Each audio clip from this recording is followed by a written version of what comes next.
Altogether, too many people are defeated by the everyday problems of life. They go struggling through their days with a sense of dull resentment at what they consider the bad breaks life has dealt them.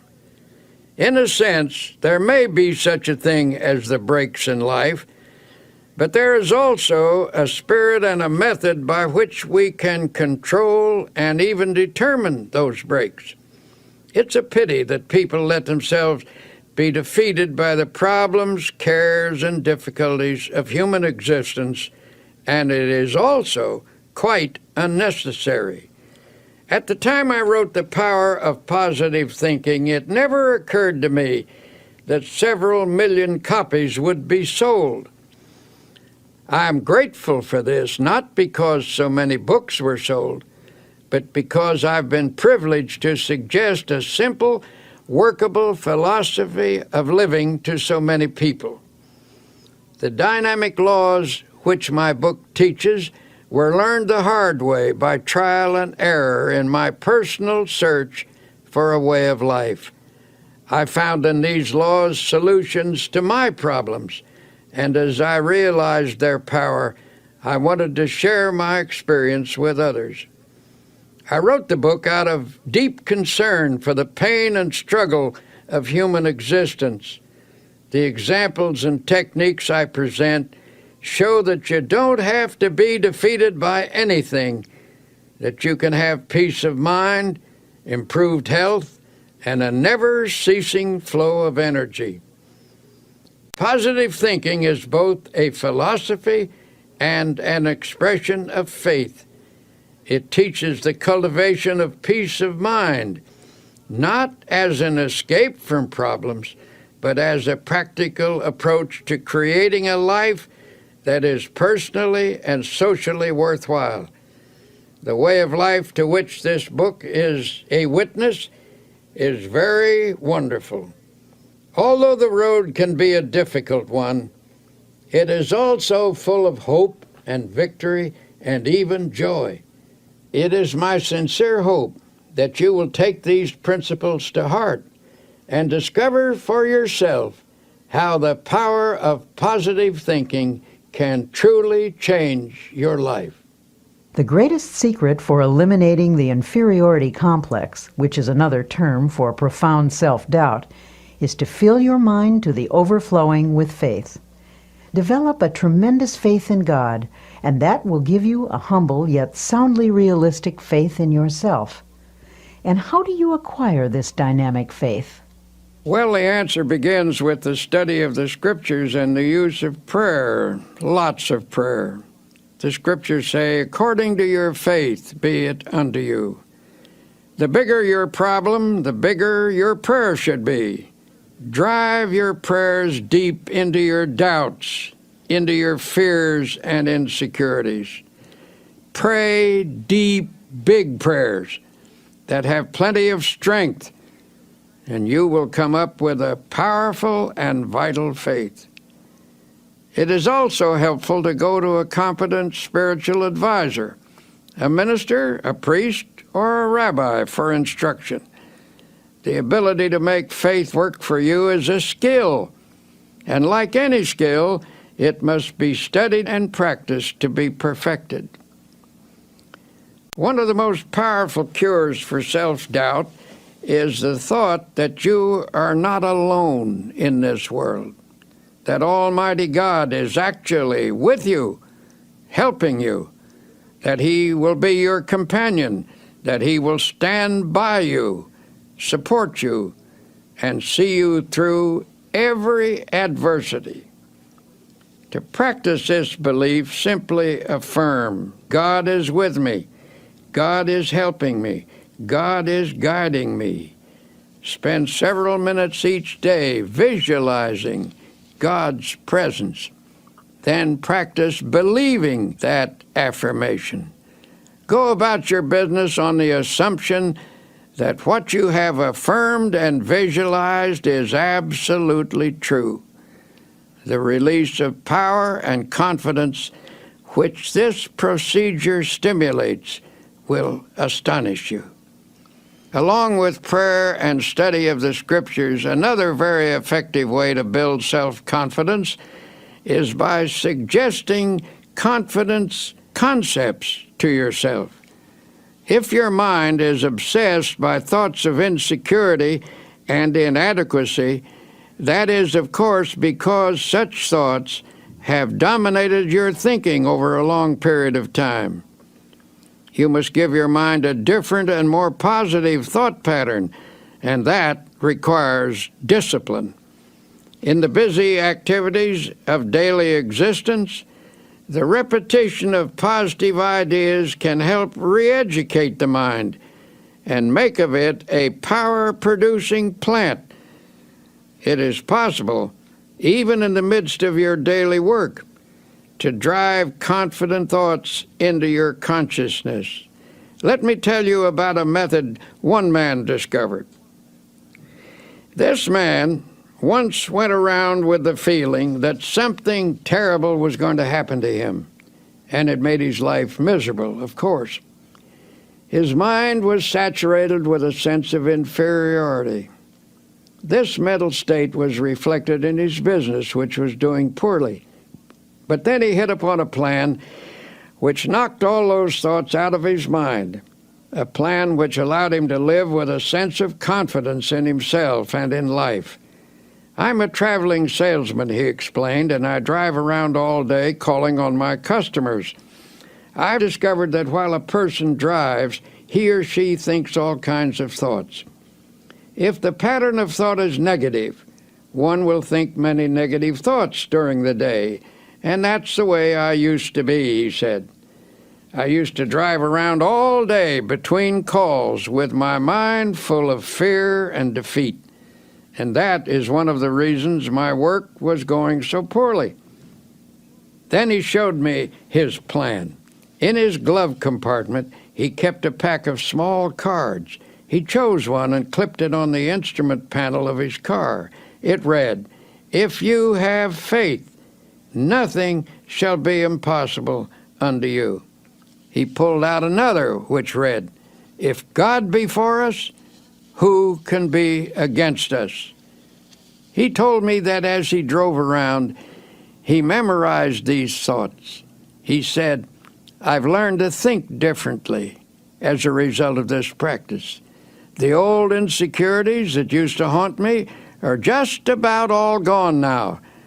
And instead of thinking thoughts of defeat and despair, I think thoughts of faith and courage. It is really wonderful the way this method has changed me. It has helped my business too. For how can you expect to make a sale if you approach a customer thinking you're going to fail? This plan is a very wise one. By filling his mind with affirmations of the presence, support, and help of God, this man actually changed his thought processes. He put an end to the domination of his long-held sense of insecurity. His potential powers were set free. You see, feelings of confidence depend upon the type of thoughts that habitually occupy your mind. If constantly you fix your attention upon dire events that might happen, the result is that you will constantly feel insecure. And what is even more serious is the tendency to create, by the power of thought, the very condition you fear. But when you fill your mind with thoughts of faith, confidence, and security, you force out all thoughts of doubt and weakness. One man I know used a process I'll repeat often in this tape. He went through the Bible and underlined every passage about courage and confidence that he could find. He then committed these lines to memory, in effect, cramming his mind full of the healthiest, happiest, and most powerful thoughts in the world. After a few weeks, the change in him was little short of remarkable. From almost complete defeat He became an inspiring and confident personality. He now radiates courage and magnetism. He regained confidence in himself and in his own powers by a simple process of thought conditioning. Ralph Waldo Emerson declared a tremendous truth when he said, "They conquer who believe they can." He also said, "Do the thing you fear, and the death of fear is certain." Practice confidence and faith, and your fears and insecurities will soon have no power over you at all. The blows of life, from daily difficulties to large-scale problems, tend to dissipate energy and leave you spent and discouraged. In such a condition, your true inner power is often obscured, and it becomes easy to yield to setbacks by feeling hopeless. When you find yourself in such a state, it is important to reappraise your assets. A reasonable self-evaluation will convince you that things are not as hopeless as you think they are. For example, a man of 52 consulted me. He was in despair. He told me that everything he had built up over his lifetime had been swept away. "Everything?" I asked sympathetically. "Everything," he repeated. "I have nothing left at all. Everything is gone. There is no hope, and I am too old to start all over again." And he said, "Sadly, I have lost all faith." Naturally, I felt sympathetic toward him, but it was evident that his chief trouble came from the dark shadows of hopelessness in his thinking. These shadows had entered into his mind and had distorted his outlook. His true powers had retreated behind this twisted thinking, leaving him without any force. So I said, "Suppose we take a piece of paper and on it list the values you have left." "Ah, there's no use," he sighed. "I haven't a single thing left." "Well," I said, "let's just see anyway. Now, is your wife still with you?" "Why, yes, of course, and she's wonderful," he added. "We've been married for 30 years. She would never leave me, no matter how badly things were." "All right," I said, "let's put that down. Wife still with me. And how about your children?" He said, "Actually, they've all told me that they love me and will stand by me. They are wonderful." "Well, then, that is number 2. Children love you and will stand by you. Have you any friends?" "Yes," he said, "I really have some fine friends who've offered to help. They've been very generous, but what can they do?" So I wrote down number 3, fine friends who hold you in esteem. "How about your integrity, your standing in the community?" "Oh, okay. I've always tried to do the right thing." "Well, let's put that down as number 4, integrity, good standing." "How about your health?" "My health is okay, I'm glad to say." Number 5, then, is good physical health. "How about the United States? Do you still think it's the best place to do business and is the land of opportunity?" "Well, you and me both agree that it's the only country in the world we'd want to live in," he replied. "Well, then that's number 6. You live in the USA, land of opportunity, and you're glad to be here." Then I asked, "How about your religious faith? Do you believe in God and that God will help you?" "Yes," he admitted, "I don't think I could have gotten through this at all if I hadn't had some help from God." At this point, I read him the assets we'd listed. Then I shoved it across the table to him. "Take a look at that," I said. "You've got quite a total of assets there. I thought you told me everything had been swept away." He grinned sheepishly. "I guess I never thought of the situation that way. "Perhaps things aren't so bad at that," he said pensively. "Maybe I can start all over again. If I could just get some confidence, if I could just get the feel of some power inside me." Well, in time, he did get that feeling, and he did start all over again. But he did so only when he changed his viewpoint, his mental attitude. It was faith that swept away his doubts and gave him more than enough power to overcome all of his difficulties. And I must admit, he had plenty at the time. This incident illustrates a profound truth, that attitudes are more important than facts. Anything facing us, however difficult, is not as important as our attitude towards it. The secret to rising above most difficulties is simply to gain a more balanced view, with a slant that is weighted a bit on the positive side. So if you feel you are defeated and have lost confidence in your ability to win, tell you what you do. Take a piece of paper and make a list, not of the factors that are against you, but of those that are for you. If anyone thinks constantly of opposing forces, those forces will get built up until they assume a formidable strength, which they actually don't possess. But if you mentally visualize and affirm and reaffirm your assets, you will rise out of even the most awesome difficulty. Your inner powers will reassert themselves, and with the help of God, lift you from defeat to victory.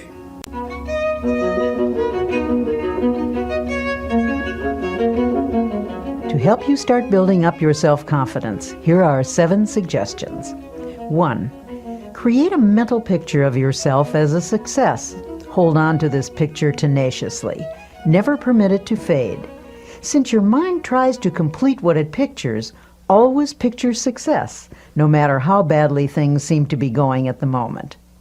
Whenever a negative thought about your personal power comes to mind, deliberately voice a positive thought to cancel it out. 2. Don't build up obstacles in your imagination. Minimize them instead. Problems should be seen for what they are and never inflated by fearful thoughts. 3. Don't be awestruck by other people or try to copy them. Remember that most people, despite a confident appearance, are often as scared and as doubtful of themselves as you are. 4. Get a competent counselor to help you understand the origin of your feelings of inferiority and self-doubt. These feelings often begin in childhood. Self-knowledge leads to a cure. 5. Each day, practice the following affirmation. Repeat it out loud if possible. I can do all things through Christ who strengthens me. Here's another dynamic affirmation. If God be for us, who can be against us? 6. Make what you think is a true estimate of your own ability, then raise it 10%. Don't become egotistical, but develop a wholesome self-respect. Believe in your own God-released powers. 7. Put yourself in God's hands. To do that, simply state, I am in God's hands. Then believe you are now receiving all the power you need. Affirm that the kingdom of God is within you, in the form of adequate power to meet all of life's demands. Remind yourself that God is with you and there is nothing that can defeat Him. Now, Dr. Peel illustrates an important fact about human nature. You can think your way to failure and misery, but you can also think your way to success and happiness.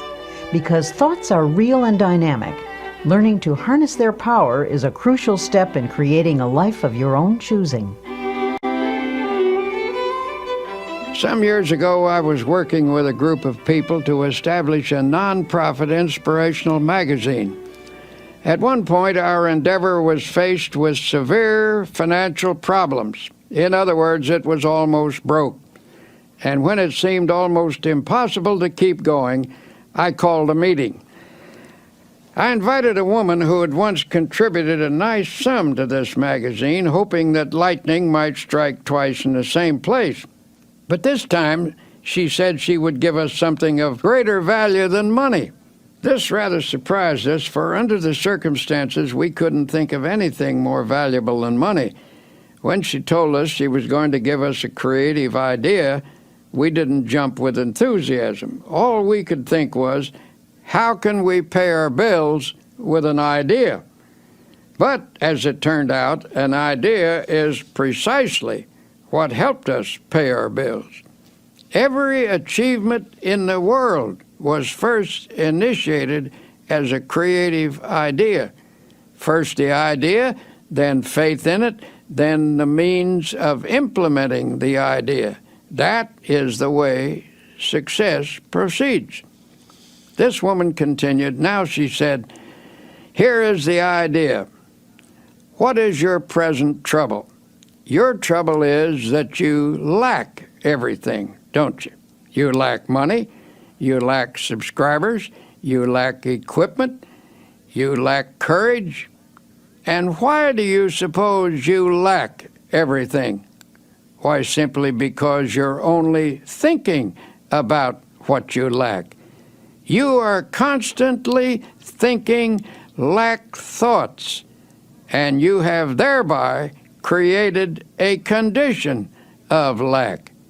She told us if you constantly think about what you don't have, you keep creating the conditions that keep you in this state.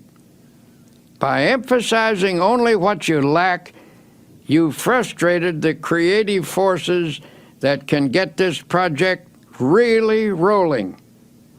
She said, from the standpoint of doing a lot, you've been working very hard, but you failed to do the one all-important thing that will lend power to all your other efforts. You have not employed positive thinking. To correct the situation, she advised us to reverse the mental process and begin to think, instead of lack, to think prosperity, achievement, and success. She told us, don't hold on to the mental pictures of difficulties and failures. Lift your mind above them and visualize instead powers and achievements. When you elevate your thoughts into the realm of attainment, you look down on your problems rather than up at them, and thus you get a more encouraging viewpoint. Always come up over your problems mentally. Never approach a problem from below. Wise advice, if you ask me. Anyway, it worked. She told us the key was to visualize the solution to our problem. Suddenly she asked, how many subscribers do you need to keep this magazine going? At that time, we had only 40,000 paid subscribers. I thought quickly and said, 100,000 would do it. All right, she said confidently. That's not too hard. In fact, that's easy. All you need to do is to visualize 100,000 people being creatively helped by this magazine, and you will have them. In fact, the minute you can see them, image and visualize them in your mind, you already have them. She turned to me and she said, can you see 100,000 subscribers at this minute? Look out there. Look ahead of you in your mind. Can you see them? Well, I wasn't convinced, and I said rather doubtfully, well, maybe so, but they seem pretty dim to me. She seemed a little disappointed in me as she repeated, use your imagination to visualize those 100,000 subscribers. I guess my imagination wasn't working too well because all I could see was the insufficient but actual 40,000 paid subscribers. Then she turned to someone else. Can you see 100,000 subscribers, she asked. I rather doubted that he would either, but this fellow does have a creative imagination, and I noticed by the fascinated look on his face that she had him. He was gazing straight ahead with a look of wonder. When she asked again, "Do you see the 100,000 subscribers?" "Yes," he cried eagerly. "Yes, I do see them." Electrified, I demanded, "Where are they? Point them out to me." Then I, too, began to visualize them. "Now," continued the woman, "let us say a prayer, and together thank God for giving us 100,000 paid subscribers." Frankly, I thought that was pushing the Lord rather hard. But then I remembered a verse in the Scripture where it says, "And all things whatsoever ye shall ask in prayer, believing, ye shall receive them." That means that when you pray for something, visualize what you pray for, believe that if it is God's will and is not selfishly sought after, then it is at that moment given to you.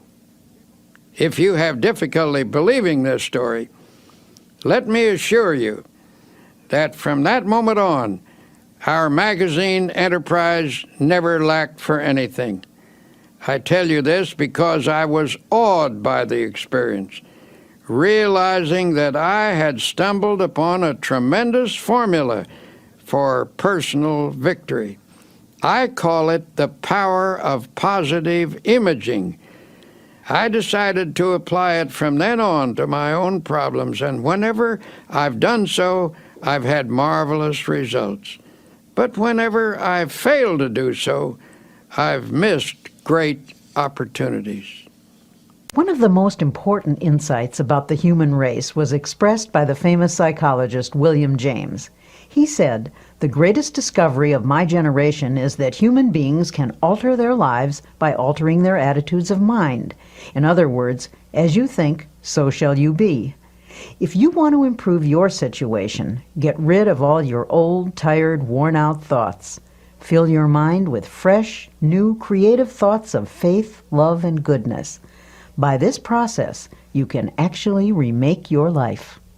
One business executive I know is the type of person who is never defeated. No problem, no setback, no obstacle ever gets him down. He simply attacks each difficulty with an optimistic attitude and a ready confidence that it will work out all right. And in some strange way, it always does. He seems to have a magic touch in life, a touch that never fails. One day he told me his secret. I was visiting his plant, a modern structure equipped with the latest machinery, using the most up-to-date production methods. It was a factory of outstanding efficiency. When we entered his office, which was decorated in a very modern style, I was quite surprised to find on his highly polished mahogany desk a battered old copy of the Bible.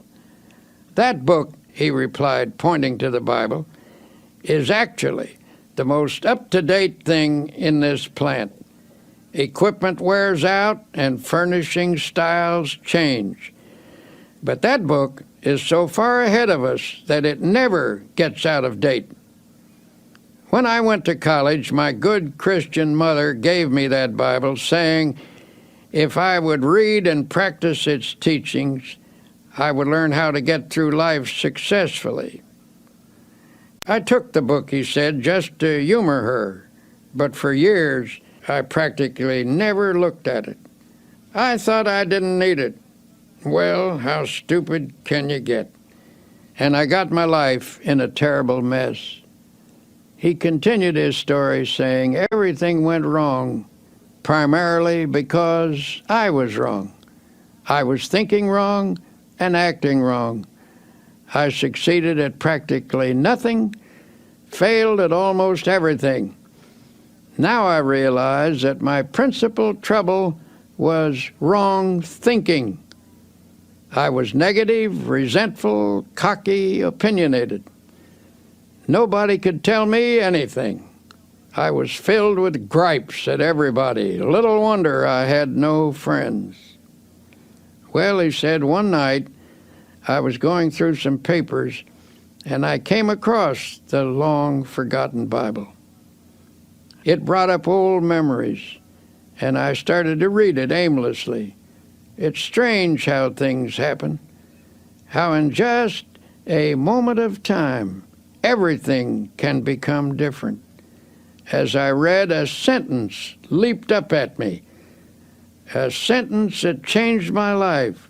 And when I say changed, I mean changed.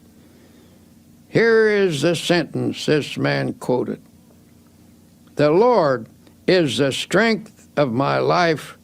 In this will I be confident." I don't know why that one line affected me so, he went on, but it did. I now know that I was weak and a failure because I had no faith, no confidence. But when I read that line, something clicked in my mind. I guess I had what they call a spiritual experience. I decided to put my faith in God thereafter and sincerely try to do my best, following the principles laid down in the Bible. As I did so, I began to get hold of a new set of positive thoughts. In time, my old ways of thinking faded away, and these new thoughts took over and remade me. This incident illustrates an important fact about human nature, which is you can think your way to failure and misery, but you can also think your way to success and happiness. The world in which you live is not primarily determined by outward conditions and circumstances, but by the thoughts that habitually occupy your mind. As Emerson declared, a man is what he thinks about all day long. It has been said that thoughts are things, that they actually possess dynamic power. You can actually think yourself into or out of situations. You can make yourself ill with your thoughts, and by the same token, you can make yourself well by the use of a healing type of thought. Think positively, and you create an atmosphere that nurtures the development of positive outcomes. At this very moment, potential positive ideas are working in your mind. By releasing and developing these ideas, you can solve your financial problem or your business situation or anything. The practical use of your creative, positive thought pattern can remake your life, and you along with it.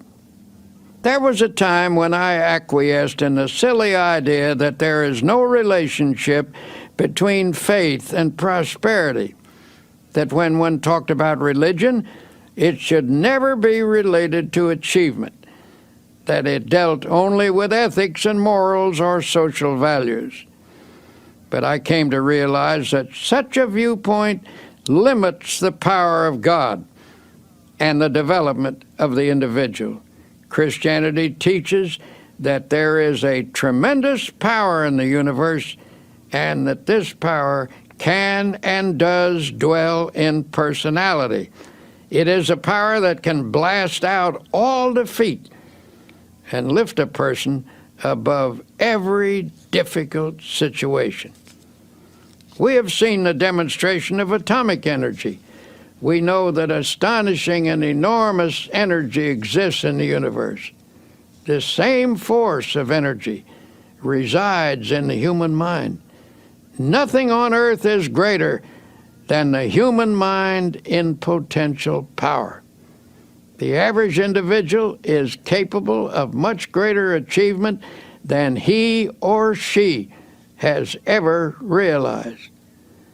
When you actually learn to release your potential power, you will discover that your mind contains ideas of such innovative and creative value that you need not lack for anything anymore. By the full and proper use of your power, stimulated by God's power, you can make just about anything of your life, anything you will pray for and work for. So, tell you what, look deeply into your mind. Amazing wonders are there. Here is a method that will help creative thoughts to flow freely from your mind. First, quiet your mind so that inspirations may rise from its depths. Believe that God is now, this minute, helping you. Form a picture in your mind of your life as it should be. Believe in it. Pray about it. Work at it. Never give up on it. Organize your life on a spiritual basis so that God's mighty principles really go to work within you. You will find that here is one of the greatest laws in the universe, and it's stated in 3 words: believe and succeed.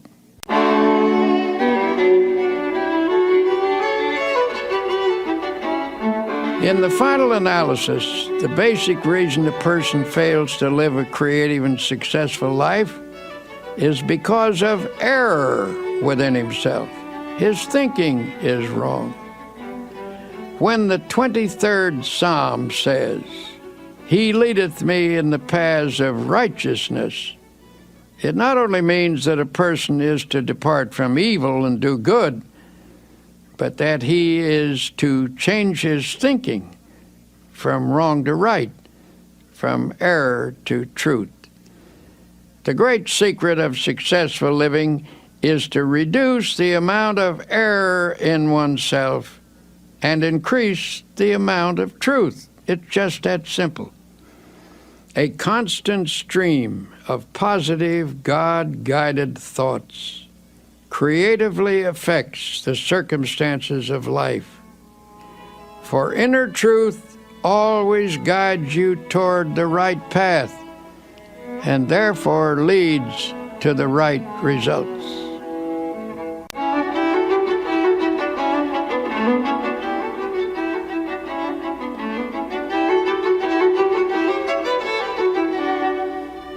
Here are some practical suggestions for changing your mental attitude from negative to positive.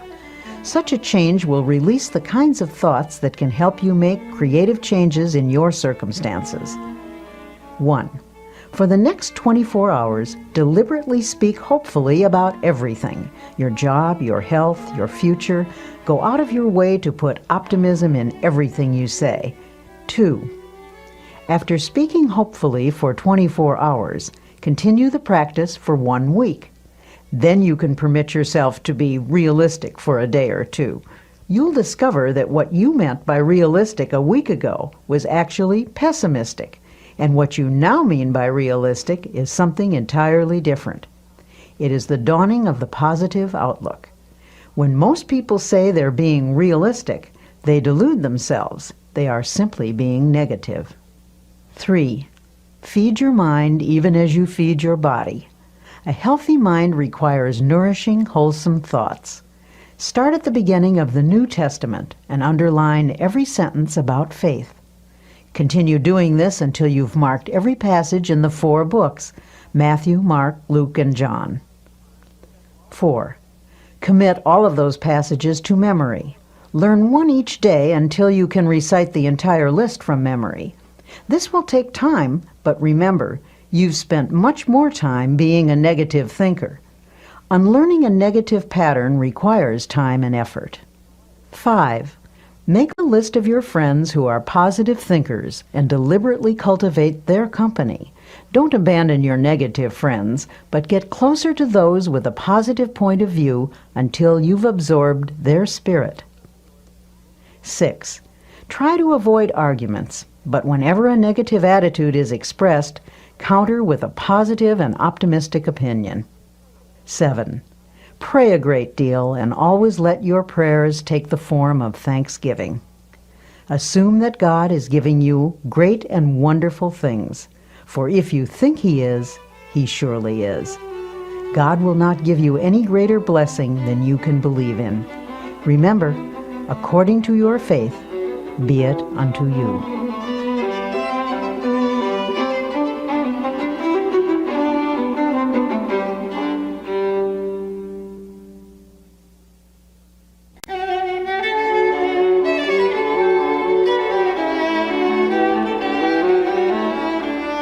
We've all had problems from time to time, and for some of us they've been so large we're tempted to think that no power on earth can save us. You'll see that some people don't look at things that way. They've found there is an answer to every problem. There is a power that can help. Prayer. Personally, I believe that prayer is a sending out of vibrations from one person to another and to God. The entire universe is in vibration. The air is filled with vibration. There are vibrations even in the molecules of a table. The reaction between two human beings is in vibration. When you send out a prayer for another person, you are activating the forces of a spiritual universe. You transmit from yourself to another person a sense of love, helpfulness, support, a sympathetic, powerful understanding. In this process, you awaken the creative vibrations through which God brings to pass the good things you pray for. Prayer power is a manifestation of energy. Just as there are scientific techniques for the release of atomic energy, so are there procedures for the release of spiritual energy through prayer.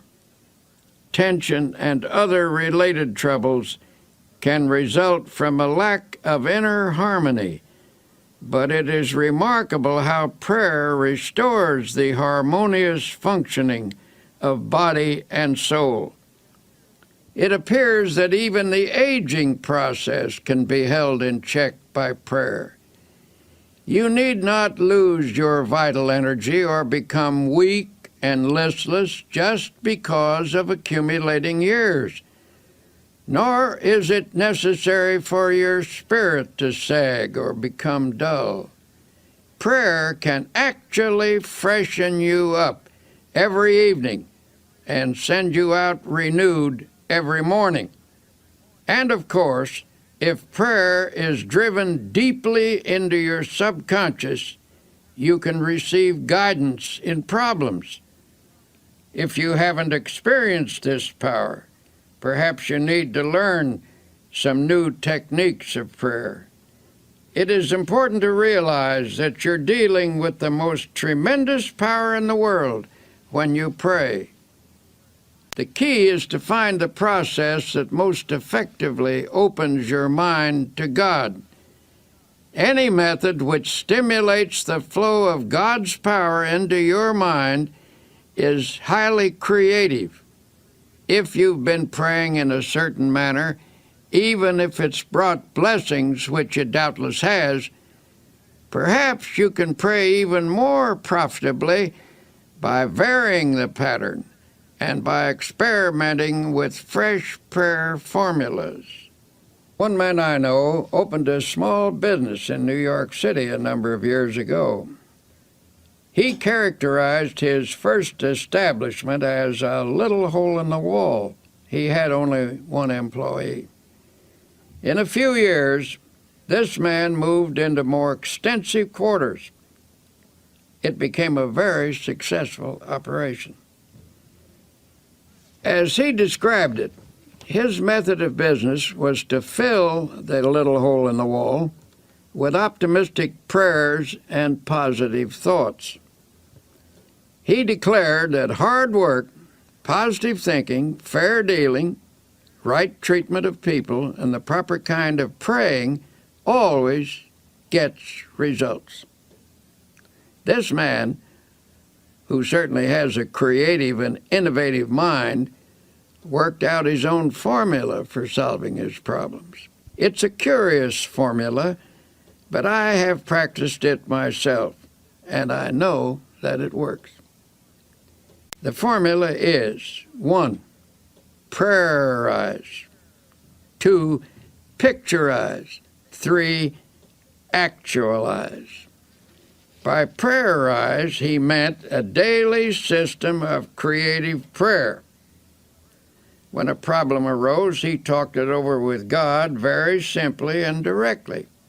He didn't talk to God as to some vast and far-off shadowy being, but conceived of God as being with him there in his office, in his home, on the street, in his car, always nearby as a partner and close associate. He took seriously the biblical injunction to pray without ceasing. He interpreted this to mean that he should go about the business of each day, discussing with God in a natural manner the questions and decisions that had to be resolved. He filled his daily life full of prayer. That is to say, he lived by prayer. For example, he would say, "What will I do about this, Lord?" Or, "Give me a fresh insight on this, Heavenly Father." The presence of God finally came to dominate his conscious and ultimately his unconscious thinking. In effect, he prayerized his daily life and business. The second point in his formula of creative prayer is to picturize. We've all seen how the person who assumes success tends to already have success. People who assume failure tend to have failure. When either failure or success is pictured, there is a very strong tendency for that picture to actualize as fact and become reality. To assure something worthwhile happening, therefore, first pray about it and test it according to God's will. Then print a picture of it on your mind as happening, holding that image firmly in consciousness. Continue to check that picture to God's will, that is to say, put the matter in God's hands and follow God's guidance. Work hard and intelligently, thus doing your part to achieve success in the matter. Practice believing and continue to hold the picture firmly in your thoughts. Do this, and you will be astonished at the ways in which that which is visualized comes to pass. For example, a woman became aware she and her husband were drifting apart. Theirs had been a happy marriage, but the wife became preoccupied with social affairs, and the husband had gotten super busy. Before they knew it, the old-time close companionship was gone. Then, one day, she discovered his interest in another woman. At this, she lost her head and became hysterical. When she consulted her minister, he listened to her tale and then turned the conversation to herself. She admitted that she had become self-centered, sharp-tongued, and nagging. She then confessed that she had never felt herself the equal of her husband. Her sense of inferiority had made her retreat actually into antagonism. The minister suggested that she create an image of herself as capable and attractive. He whimsically told her that God runs a beauty parlor and that faith techniques could put beauty on a person's face and charm and ease in their manner. He gave her instruction in how to pray and how to spiritually picturize. He also advised her to hold a mental image of the goodness of her husband and of being once again in harmony and companionship with him. She was to hold this picture tenaciously with faith. Soon after this, her husband informed her that he wanted a divorce. She had conquered herself enough by now to receive this request with calmness. She replied that she was willing if he wanted it, but suggested they defer the decision for 90 days. If he still wanted a divorce at the end of this period, she would cooperate with him. Night after night he went out, and night after night she sat at home. But now she pictured him as seated in his old chair. She painted an image of him there, comfortably reading as in the old days. She visualized him puttering around the house, painting and fixing things as he used to do. She visualized the two of them playing golf together and taking hikes as they once did. She maintained this picture with steady faith, and one night, what do you know? There he actually sat in his old chair. She looked twice to be sure that it was the reality rather than the picturization. But perhaps a picturization is a reality, for at any rate, the actual man was actually there. After that night, he still went out occasionally, but more and more frequently, he sat in his chair.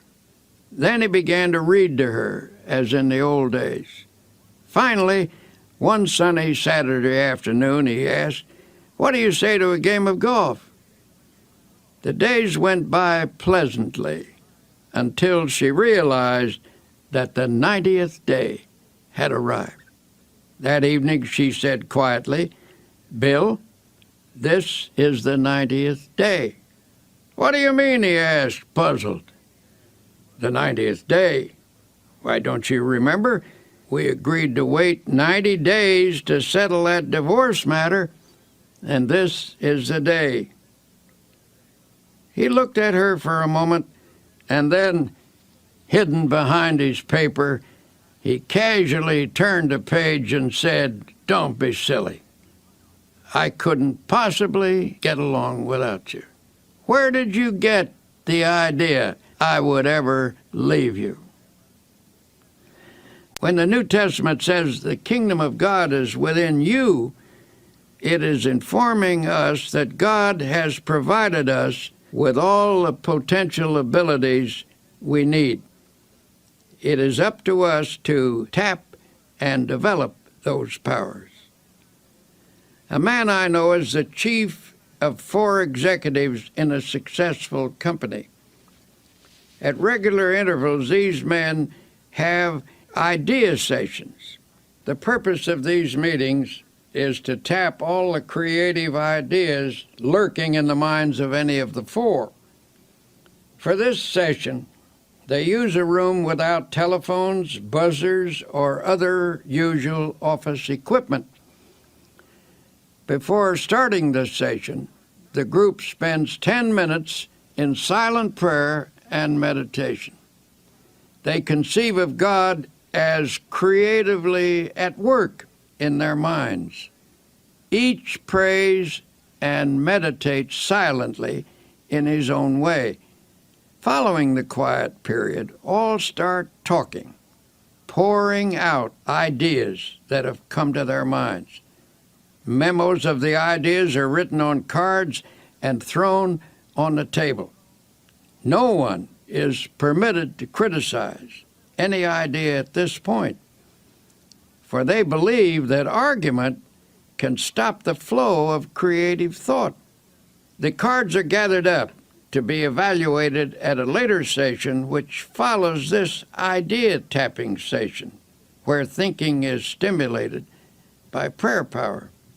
As one of the executives explained, we've come up with insights that not only show on our bottom line, but which have given us a new feeling of confidence.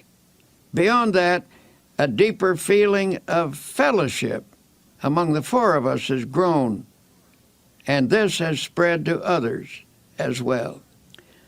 Alert people everywhere are finding that by trying prayer power, they feel better, work better, sleep better, are better. A young woman came to me a while ago and admitted that she was filled with hate, jealousy, and resentment. She was also very apprehensive, always worrying about her children, that they would be sick or get into an accident or fail in school or something. Her life was an unhappy mixture of fear and worry. I told her that the practice of creative prayer could change her life. I suggested that she pray every day at the time that children were coming home from school and make her prayers an affirmation of God's protective care. Doubtful at first, she became a most enthusiastic practitioner of prayer.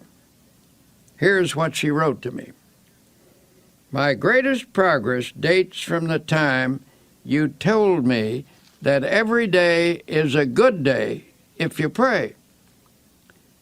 I began to put into practice the idea of affirming that this would be a good day the minute I woke up in the morning, and I can positively say that I haven't had a bad or upsetting day since that time.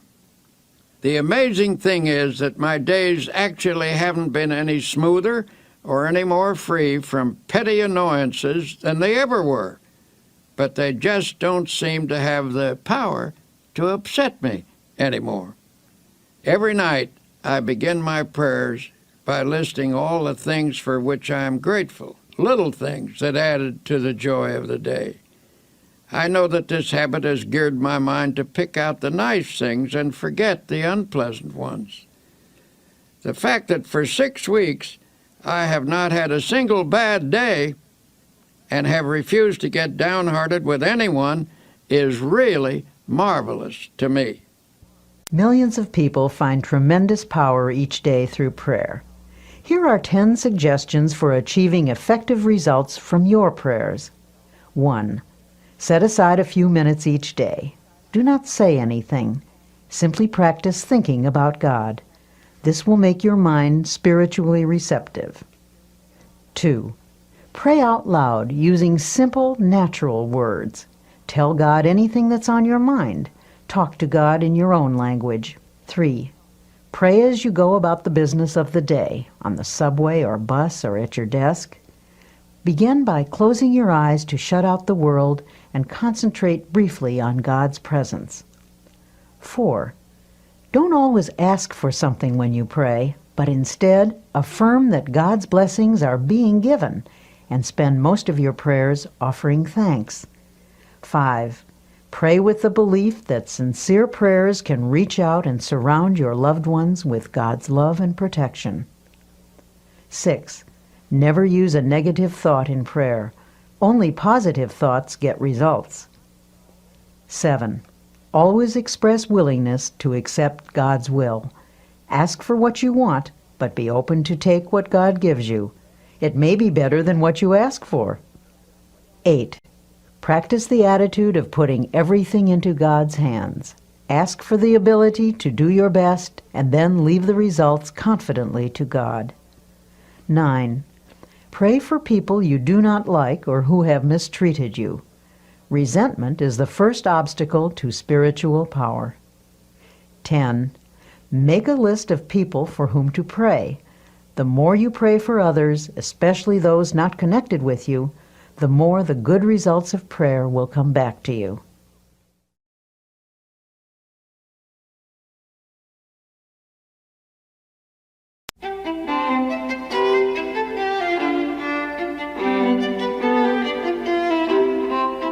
Some people, it seems, always have an extra dash of energy for just about any task they want to undertake. What's the secret? How do they do it? In this lesson, entitled Tune Into the Infinite, Dr. Peel talks about the source of all energy and how to tap into its boundless power. A Major League Baseball pitcher once played a long game when the temperature was over 100 degrees. He lost several pounds as a result of the afternoon's exertion, and at one stage of the game his energy was severely depleted. But this man had a unique method for restoring energy. He simply repeated a passage from the Old Testament. But they that wait upon the Lord shall renew their strength. They shall mount up with wings as eagles. They shall run and not be weary, and they shall walk and not faint.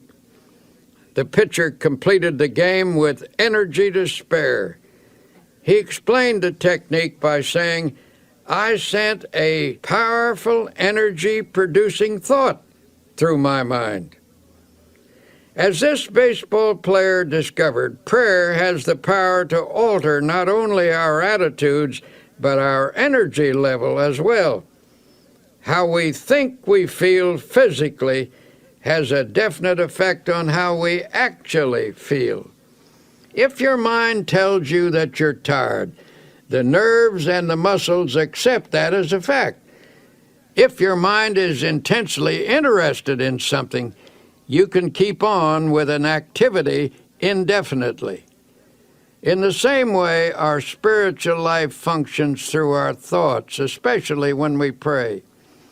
When you tell yourself that you have powerful internal resources, you supply attitudes of faith to your mind. Such attitudes increase your energy and your well-being.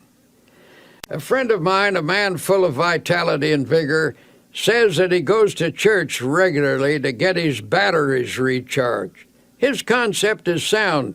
God is the source of all energy. Atomic energy, electrical energy, spiritual energy. Indeed, every form of energy derives from the Creator. The Bible emphasizes this point when it says, He giveth power to the faint, and to them that have no might He increaseth strength. And here's how the Bible describes life's energizing and re-energizing process. In Him we live and move and have our being. In other words, from God we receive our vitality and our dynamic energy, and through Him we attain completeness. Contact with God establishes within us a flow of the same type of energy that recreates the world, that renews springtime every year. When we're in spiritual contact with God through our thoughts, divine energy flows through us and automatically renews the original creative act. It's not unlike an electric clock connected to an outlet. The clock continues to keep time until it's unplugged. Then it stops because it has lost contact with its source of power. When we lose contact with our divine source of energy, much the same thing happens. We can tap into a reservoir of boundless power, and from this source we can draw on unlimited energy for body and mind.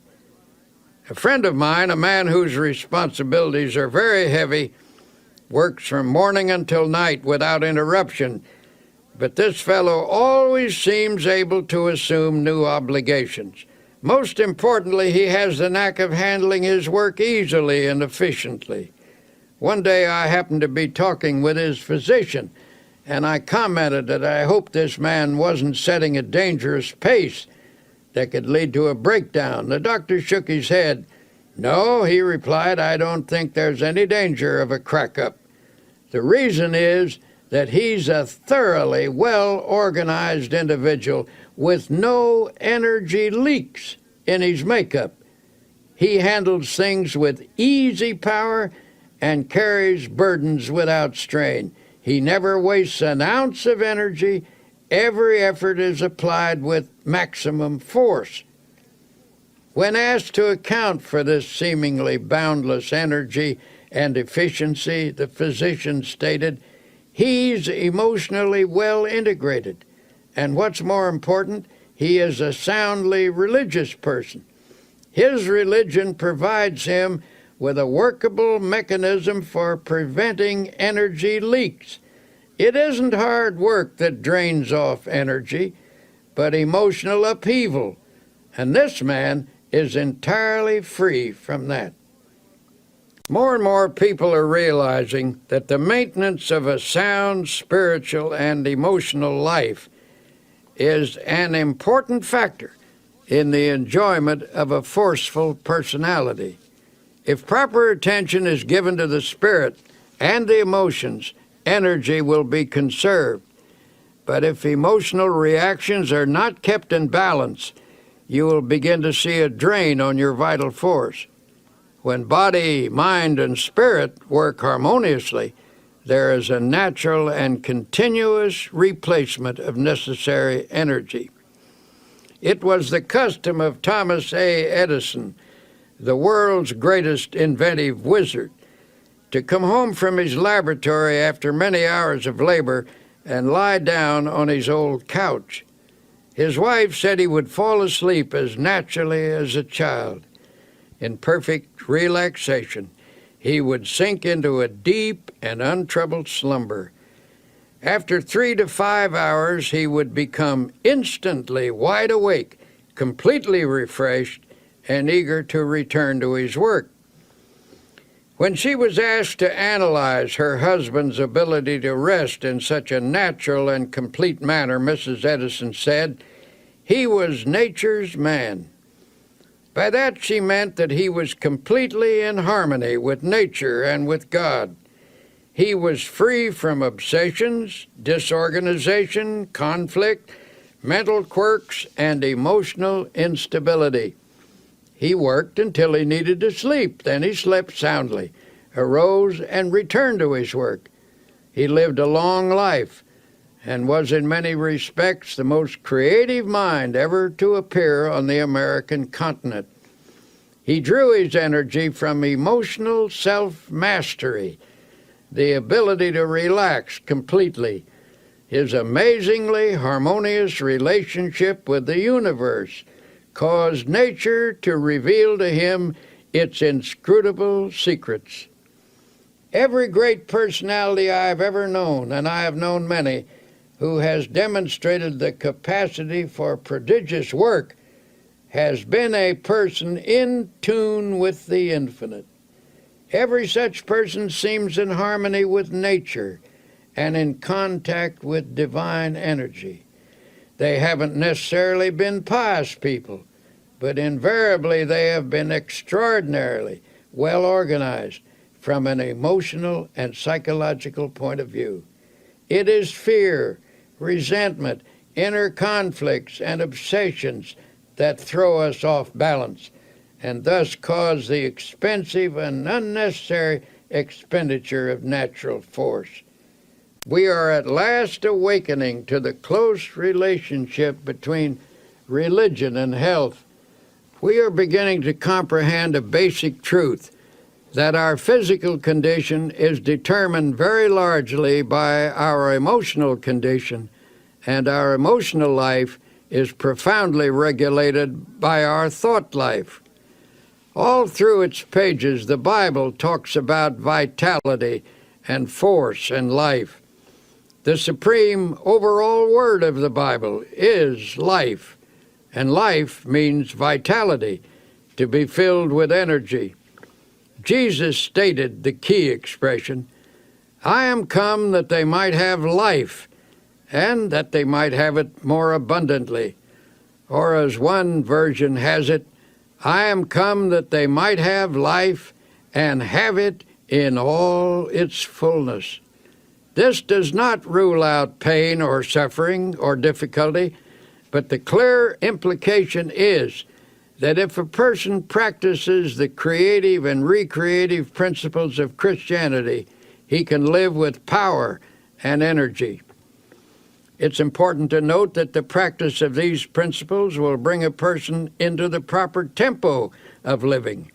Our energies are frequently destroyed because of the abnormally high pace at which we go about our lives. To conserve energy, you must get your personality speed synchronized with the rate of God's movement. God is in you. If you are going at one rate and God at another, you will tear yourself apart. Though the mills of God grind slowly, yet they grind exceedingly small. The mills of most of us grind very rapidly, and so they grind poorly. When we become attuned to God's rhythm, we develop a normal tempo within ourselves, and energy flows freely. The hectic habits of this age have many disastrous effects. Everything is speeded up, and for that reason many people feel unnecessarily tired. The solution is to get into the time synchronization of Almighty God. One way to do this is by going out some warm day and lying down on the earth.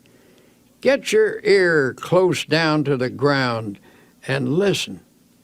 You will hear all manner of sounds. You will hear the movement of the spheres, the wind in the trees, and the murmur of insects. You will discover presently that there is in all these sounds a well-regulated tempo. You cannot get that tempo by listening to traffic in the city streets, for it is lost in the confusion of sound. You can get it in church, where you hear the Word of God and the great hymns. Truth vibrates to God's tempo in a church, but you can also find it in a factory, if you have a mind to. To get yourself in tune with the rhythm of God, first allow yourself to relax physically. Then conceive of your mind as also relaxing. Then visualize the soul as becoming quiescent, and pray as follows. Dear God, you are the source of all energy. You are the source of energy in the sun, in the atom, in all flesh, in the bloodstream, in the mind. I hereby draw energy from you as from an unlimited source. Then practice believing that you do receive energy. Keep in tune with the infinite. Of course, many people are tired simply because they aren't interested in anything. Nothing ever moves them deeply. To some people, it makes no difference what's going on or how things go.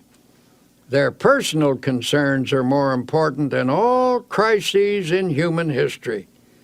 Nothing makes any real difference to them except their own little worries, desires, and hates.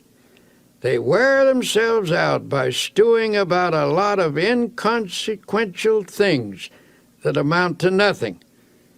The surest way not to become tired is to lose yourself in something in which you have a profound conviction. A famous statesman finished his 7th speech of the day and still had energy to spare. I asked him why he wasn't tired, and he said, I believe absolutely in everything I said in those speeches. I'm enthusiastic about my convictions. And that's the secret. He was on fire for something. He was pouring himself out, and you never lose energy and vitality in so doing. You only lose energy when life becomes dull in your mind. When you're doing nothing, your mind gets bored, and then you feel tired. But you don't have to be tired. Get interested in something. Get absolutely enthralled in something. Throw yourself into it with abandon. Get out of yourself. Be somebody. Do something. Don't sit around moaning about things, reading the paper, saying, why don't they do something? The person who is out doing something isn't tired. The more you get absorbed in something bigger than yourself, the more energy you will have. You won't have time to think about yourself and get bogged down in your emotional difficulties. Another frequent cause of diminishing energy is staleness. The pressure, monotony, and unceasing continuity of responsibilities dull the freshness of mind which a person must have to approach his work successfully. During such dry periods, you have to expend much more energy to do with difficulty what you once did with comparative ease. A solution for this state of mind was employed by a businessman, the president of the board of trustees of a certain university. A professor who had once been outstanding and extraordinarily popular began to slip in teaching ability and in the power to stimulate his students. It was the verdict of the students, as well as the private opinion of the trustees, that this teacher must either recover his former teaching abilities or it would be necessary to replace him. The professor was told that the Board of Trustees was giving him a 6 months leave of absence with all expenses paid and with full salary. There was only one stipulation, that he go away to a place of rest and give himself over to gaining a complete renewal of strength and energy. The president of the board invited him to use a cabin which he himself owned in a wilderness setting and made the curious suggestion that he take no books except one, the Bible. He suggested that the professor's daily program be walking, fishing, some manual work in the garden, and an extended period of reading the Bible. He encouraged the professor to memorize as many passages as possible in order to saturate his mind with the great words and ideas which the book contains. He said, "I believe that if you spend 6 months outdoors chopping wood, digging in the soil, reading the Bible, and fishing in deep lakes, you will become a new man." The professor agreed to this unique proposal. His adjustment to this radically different mode of life was an easier one than he or anyone who knew him expected. In fact, he was surprised to find that he actually liked it.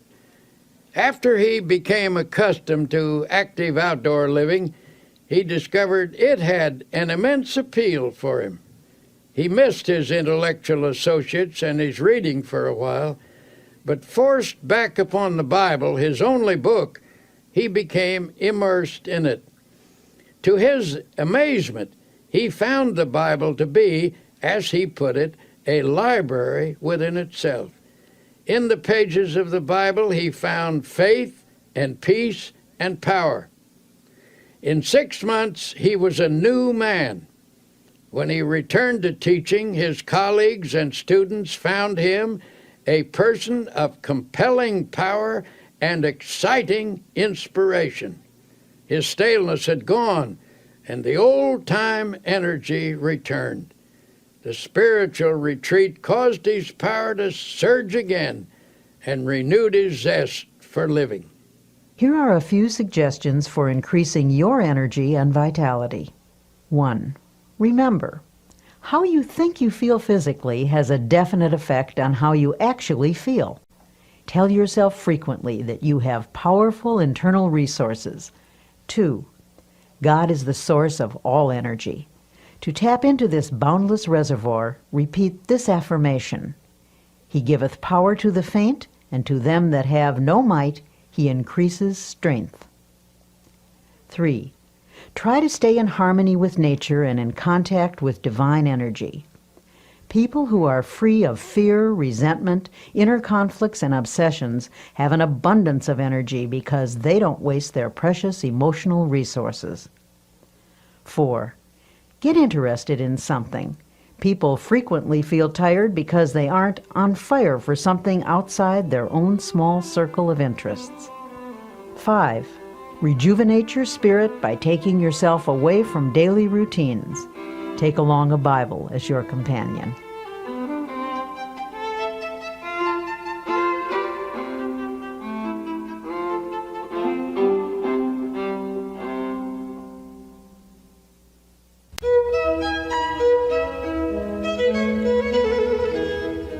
In a chaotic world, a sense of inner harmony is increasingly difficult to achieve. And yet, tranquility is essential to both physical and emotional well-being. In this section, entitled "A Peaceful Mind Generates Power," you will learn one of the most important characteristics of a happy and successful person: peace of mind. How often have you found yourself complaining about how poorly you slept the night before? That you went to bed with an ear full of trouble? Given the choice, wouldn't you rather fall asleep with a mind full of peace? The secret to a mind full of peace lies in one's mental attitude. The life of strain is very difficult. On the other hand, the life of inner peace, being harmonious and without stress, is the easiest type of existence. It is a life which accepts God's gift of peace and embraces the attitude of relaxed trust in Him.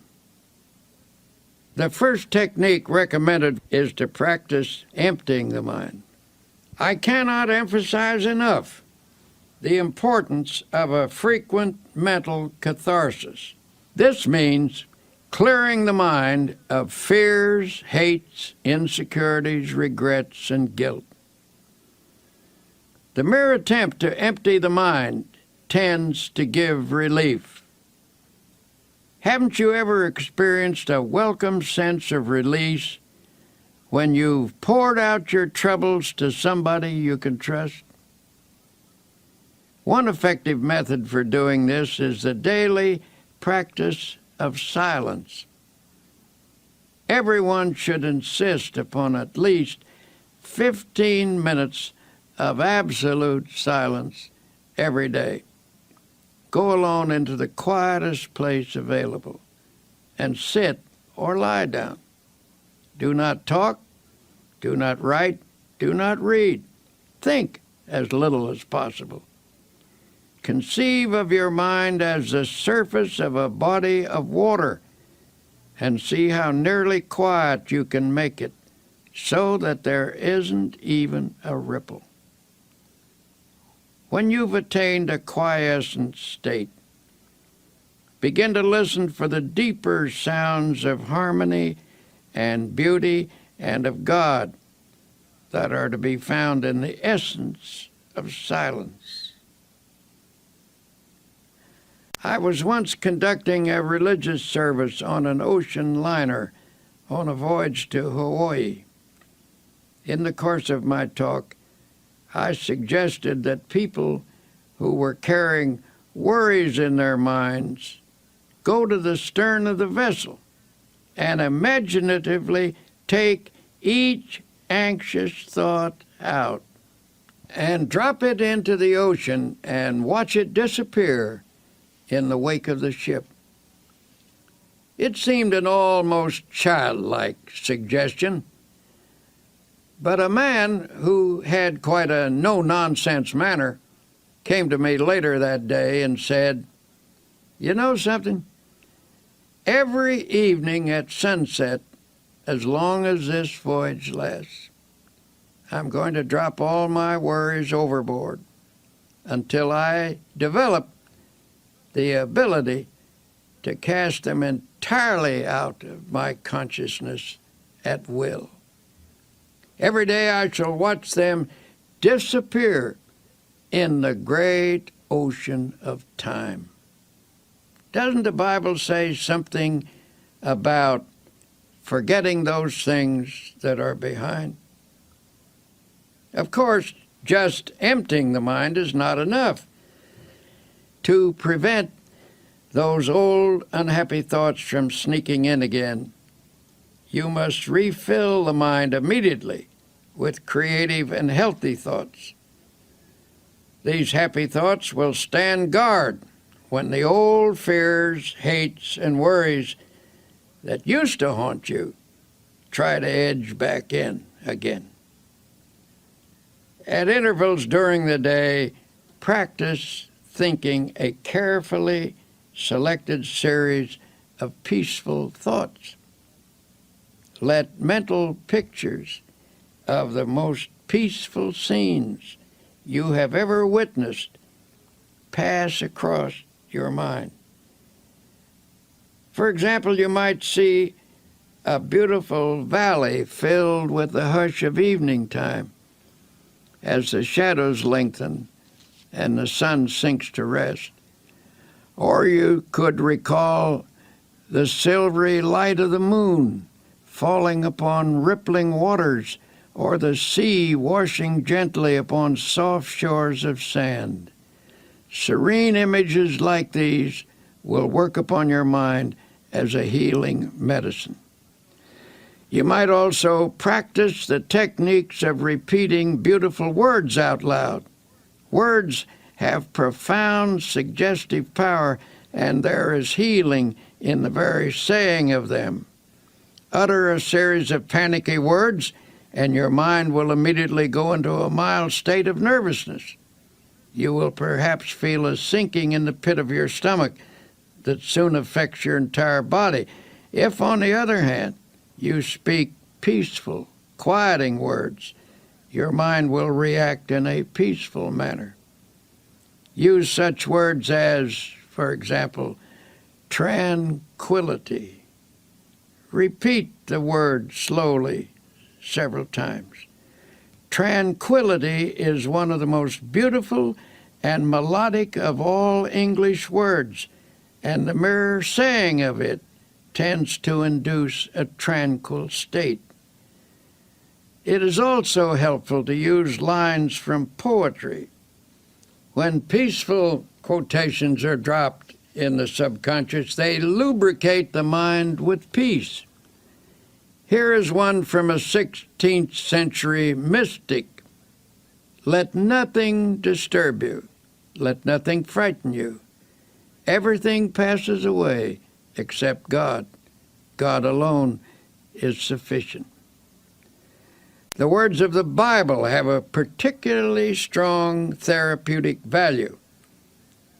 Drop them into the mind, allowing them to dissolve in consciousness, and they will spread a healing balm over your entire being.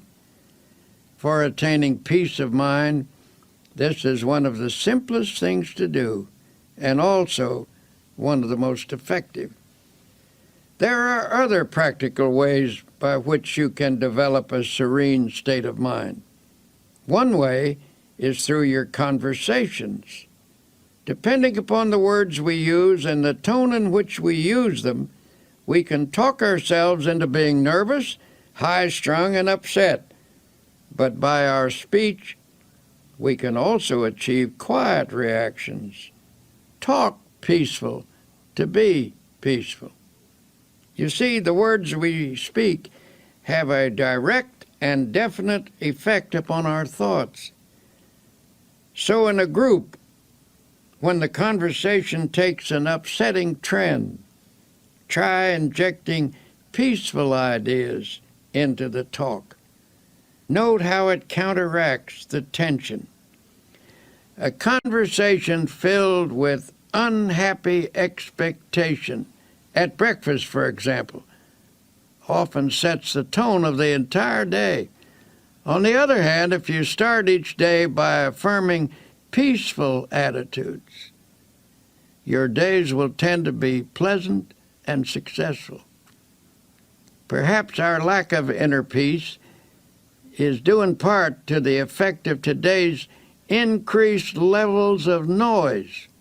Research indicates that certain amounts of noise in the place we work, live, or sleep affects the nervous system and reduces efficiency.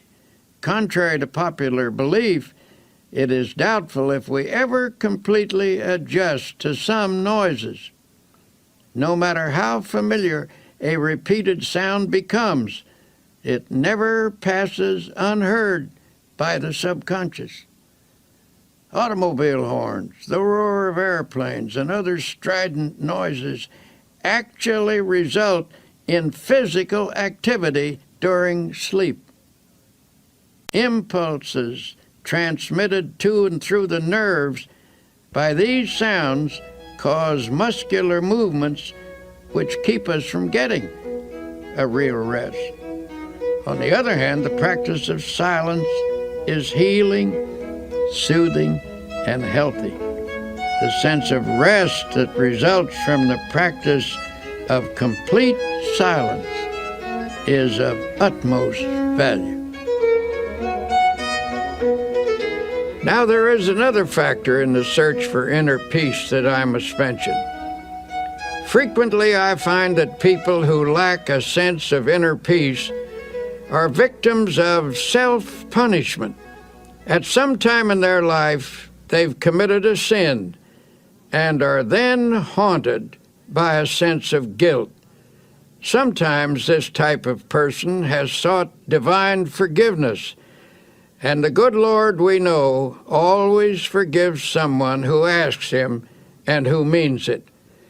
However, there is a curious quirk in the human personality that sometimes won't allow an individual to forgive himself. A person like this feels he deserves punishment and is therefore always anticipating punishment. As a result, he lives in constant apprehension that something bad is going to happen.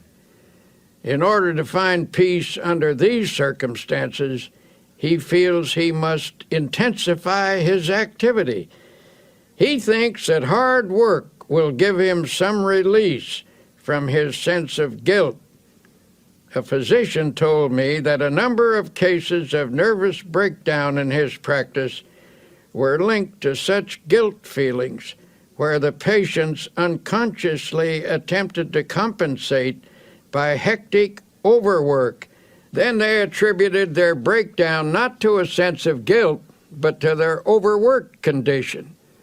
This doctor told me that such a breakdown needn't happen if only the patient could be released from his guilt. Under such circumstances, peace of mind can be found by yielding the guilt as well as the tension it produces to the healing therapy of God. I once encountered an acquaintance at a quiet resort hotel.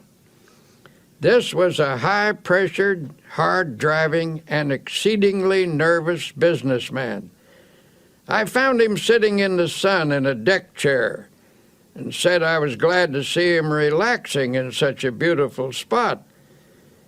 Nervously, he replied, "I haven't any business being here. I have so much work to do at home. I'm under terrible pressure. I'm nervous, jumpy, I can't sleep. My wife insisted that I come down here for a week.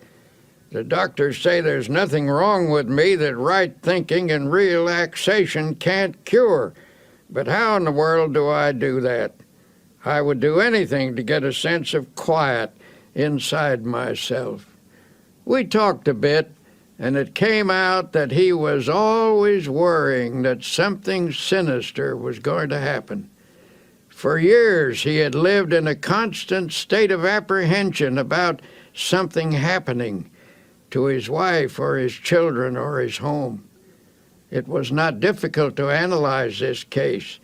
His trouble rose from a double source, from childhood insecurities and from later guilty experiences. His mother had always felt that something was going to happen, and he absorbed her anxiety feelings. Later, he committed some sins, and his subconscious mind insisted upon self-punishment. As a result of this unhappy combination, he was now suffering from a highly inflamed state of nervousness.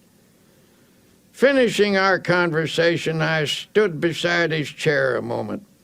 There was no one near, so I rather hesitantly suggested, "Would you by any chance like me to pray with you?" He nodded, and I put my hand on his shoulder and prayed. Dear Jesus, as you healed people in the long ago and gave them peace, heal this man now. Give him fully of thy forgiveness and help him to forgive himself. Separate him from all his sins and let him know that you do not hold them against him. Set him entirely free from them. Then let thy peace flow into his mind, into his soul, and into his body. He looked up at me with a strange expression on his face and then turned away, for there were tears in his eyes. Months later, I ran into him in New York, and he said, "Something happened to me that day when you prayed for me. I felt a strange sense of quietness and peace." And he added, "healing." This man now goes to church regularly and reads the Bible every day. He follows the laws of God and has a great deal of driving force. This is a healthy, happy man, for now he has peace in his heart and in his mind. If you are having trouble finding peace of mind, here are a few exercises. 1. Every day, put aside 15 minutes for yourself when you can find absolute silence. Go alone into a quiet place and sit or lie down. Think as little as possible. Allow the silence to open you up to feelings of harmony and beauty. 2. From time to time during the day, practice concentrating on a selected series of peaceful thoughts. Think of your past as a painting from which you can choose the most serene moments you have ever experienced. Allow your mind to dwell in those scenes until you feel you are present in that place and absorbing its tranquility. 3. Practice the technique of repeating beautiful words out loud. Words have profound powers of suggestion, and there is healing in the very saying of them. 4. The words of the Bible are especially therapeutic. Drop them into your mind, allowing them to dissolve in your consciousness, replacing negative thoughts.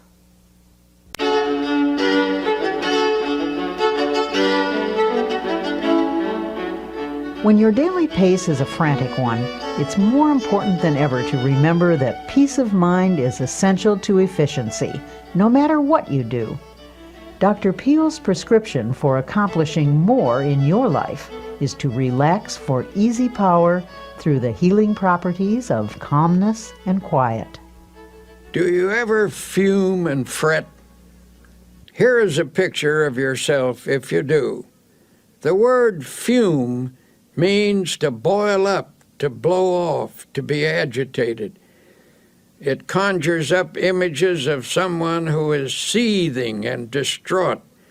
The word fret is equally descriptive. It is reminiscent of a sick child in the night, a petulant and irritating half-cry, half-whine.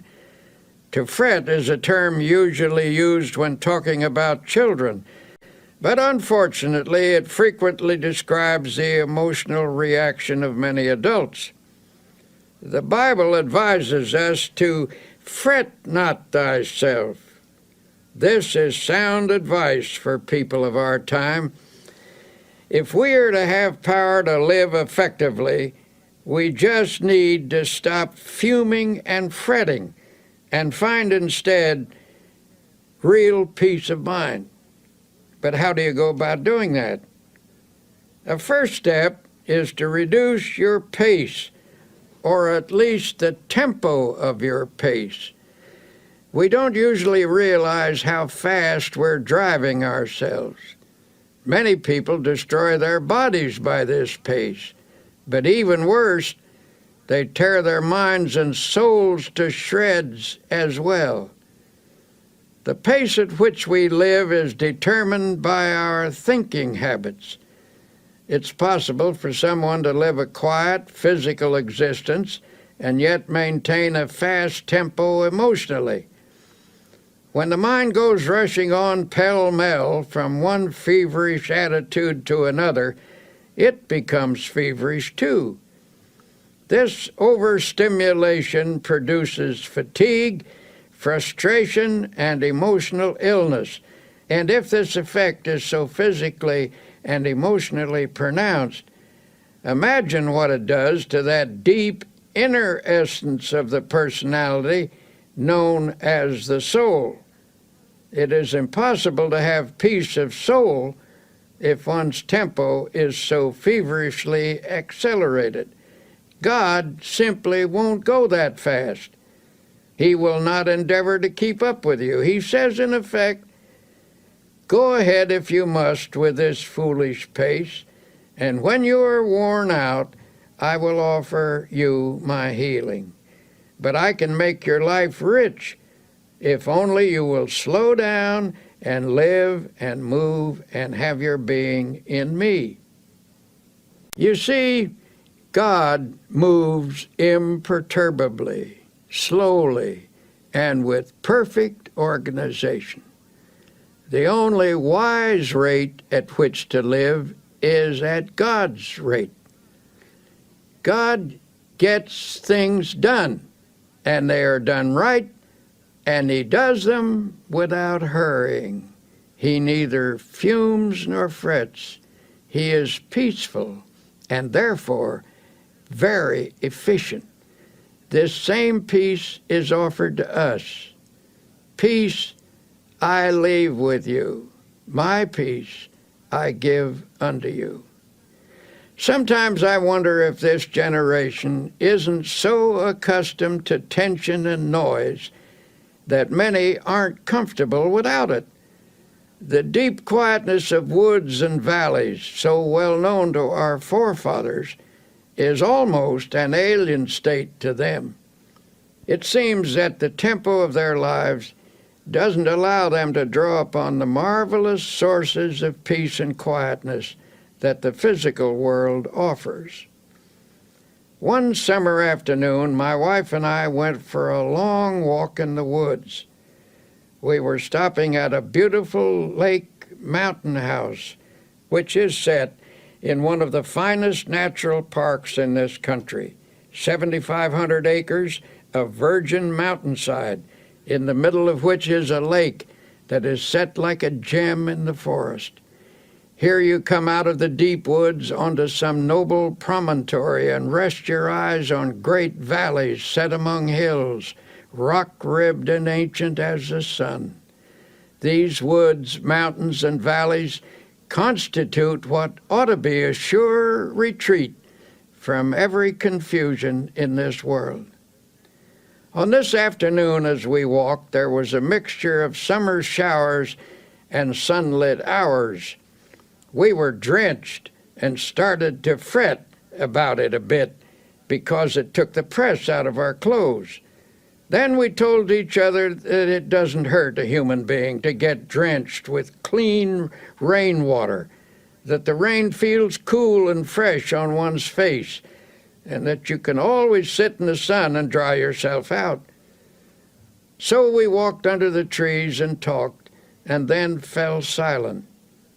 We were listening deeply to the quietness. In a strict sense, the woods are never still. There is tremendous activity always in the process. But on this beautiful afternoon, nature's sounds were quiet, harmonious. Nature was laying its hand of healing quietness upon us, and we could actually feel the tension being drawn off. Just as we were falling under this spell, the faint sounds of something passing for music came to us. It was a nervous, high-strung music, so popular these days. And presently through the woods came 3 young people, and one of them was lugging a portable radio. They were 3 young city people out for a walk in the woods, and tragically enough were bringing their noise along with them. They were nice folk, too, for they stopped and we had a pleasant talk with them. It occurred to me to ask them to turn that thing off and listen to the music of the woods. But I didn't feel it was my business to instruct them, and finally they went on their way. We commented on the loss they were incurring, that they could pass through this peacefulness and not give ear to the music that is as old as the world, harmony and melody the like of which man has never equaled, the song of the wind through the trees, the sweet notes of birds singing their hearts out, the whole background of the music of the spheres. Remember the words of Jesus, "Come ye yourselves apart into a desert place and rest a while." Frequently enough, I've had to remind myself to practice this truth. But we must discipline ourselves to quietness if we expect its benefits in our lives. To help reduce the tension that seems to dominate people everywhere, you can start by reducing your pace. To do that, you will need to slow down and quiet down. Do not fume. Do not fret. Practice being peaceful. Practice the peace of God, which passeth all understanding. Then note the quiet sense of power that wells up within you. A physician gave some rather unusual advice to a patient of his, one of those aggressive, go-getter types of businessman. This man had been telling him that he takes his briefcase home with him every night, packed with important work that must get done right away. When the doctor asked if someone else couldn't help him with it, the man snapped, "Nope, I'm the only one who can do it. Everything depends on me." The doctor asked, "If I write a prescription, will you follow it?" This, believe it or not, was the prescription. His patient was to take off 2 hours every working day and go for a long walk. Then he was to take off a half day a week and spend that half day in a cemetery. In astonishment, the patient demanded, "Why should I spend a half day in a cemetery?" "Because," answered the doctor, "I want you to wander around and look at the gravestones of men who are there permanently. I want you to meditate on the fact that many of them are there because they thought, even as you do, that the whole world rested on their shoulders. Meditate on the solemn fact that when you get there permanently, the world will go on just the same. There are times when it is essential to check our headlong pace, and it must be emphasized that the only way to stop is to stop. Believe me, I know personally from experience. I once went to a certain city to give a lecture and was met at the plane by a committee. I was rushed to a bookstore where I had an autographing party, and then to another bookstore where another autographing party was held. Then they rushed me to a luncheon. After rushing through the luncheon, I was rushed to a meeting. After the meeting, I was rushed back to the hotel, where I changed my clothes and was rushed back to a reception, where I met several hundred people and drank 3 glasses of fruit punch. Then I was rushed back to the hotel and told I had 20 minutes to dress for dinner. When I was getting dressed, the phone rang and somebody said, "Hurry, hurry, we must rush down to dinner." Excitedly I chattered, "I will rush right down." I rushed from the room and was so excited that I could scarcely get the key into the lock. Hastily I checked myself to make sure I was completely dressed and rushed toward the elevator. All of a sudden, I stopped. I was out of breath. I asked myself, just what is this all about? What is the meaning of this ceaseless rush, This is ridiculous. Then I declared independence and said, I don't care if I go to dinner or not. I do not care whether I make a speech. I do not have to go to this dinner, and I do not have to give a speech. So deliberately and slowly I walked back to my room and took my time about opening the door. I telephoned the man downstairs and said, if you want to eat, go ahead. If you want to save a place for me, I will be down after a while when I'm good and ready. But I'm not going to rush anymore. So I removed my coat, sat down, took off my shoes, put my feet up on the table, and just sat. Then I opened the Bible and very slowly read aloud the 121st Psalm. I will lift up mine eyes unto the hills, from whence cometh my help. I closed the book and had a little talk with myself, saying, come on now, son, start living a slower pace and a more relaxed life. And then I affirmed, God is here and his peace is touching me. I don't need anything to eat, I reasoned. I eat too much anyway. Besides, the dinner will probably not be very good, and if I am quiet now, I will give a better speech at 8 o'clock. So I sat there resting and praying for a while. I shall never forget the sense of peace and personal mastery I had when I walked out of that room. I had the glorious feeling of having overcome something, of having taken control of myself emotionally. And when I reached the dining room, the others had just finished the first course.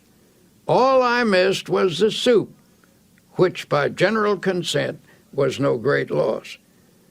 This incident was an amazing encounter with the healing presence of Almighty God. I gained this experience simply by stopping, by quietly reading the Bible, by sincerely praying, and by thinking some peaceful thoughts for a few moments. To attain emotional control, the daily practice of healing techniques is essential. Emotional control cannot be gained in any magical or easy way. The only sure method is by working at it regularly and by developing creative faith. To develop a calm control, it is necessary to think calmness. For as I've said before, the body responds sensitively to the type of thoughts that pass through the mind. It is also true that the mind can be quieted by first making the body quiet. Don't pace the floor. Don't wring your hands. Don't pound or shout or argue or walk up and down. Don't let yourself get worked up into a dither. I was once in a meeting where a discussion was going on which finally became rather bitter. Tempers were getting frayed and some of the participants were decidedly on edge. Sharp remarks were exchanged. Suddenly one man got up, took off his coat, opened his collar, and lay down on a couch.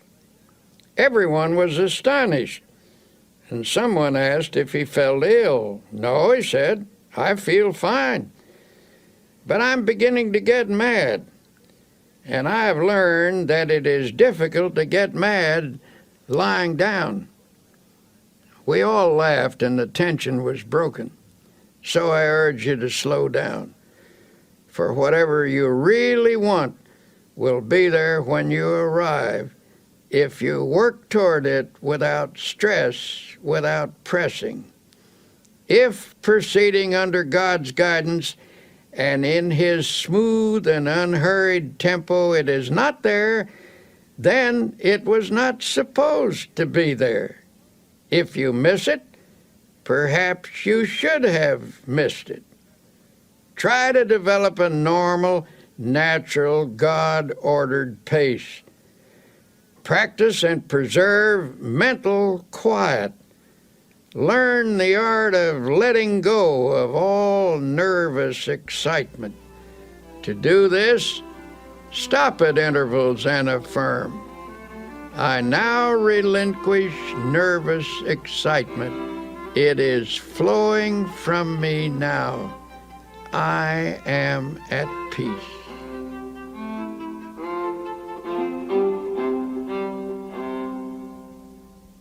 If you have a tendency to fume and fret, here are some exercises that can help you achieve a more peaceful inner tempo.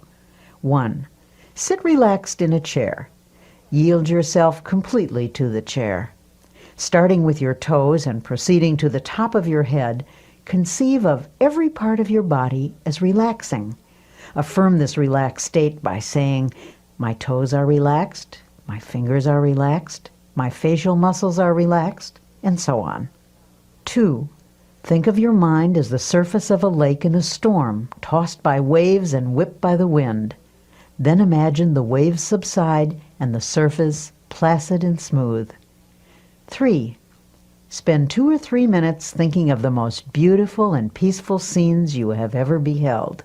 A mountain at sunset, for example, or a deep valley filled with the hush of early morning, or a woods at noonday, or moonlight upon rippling waters. In your memory, relive these scenes.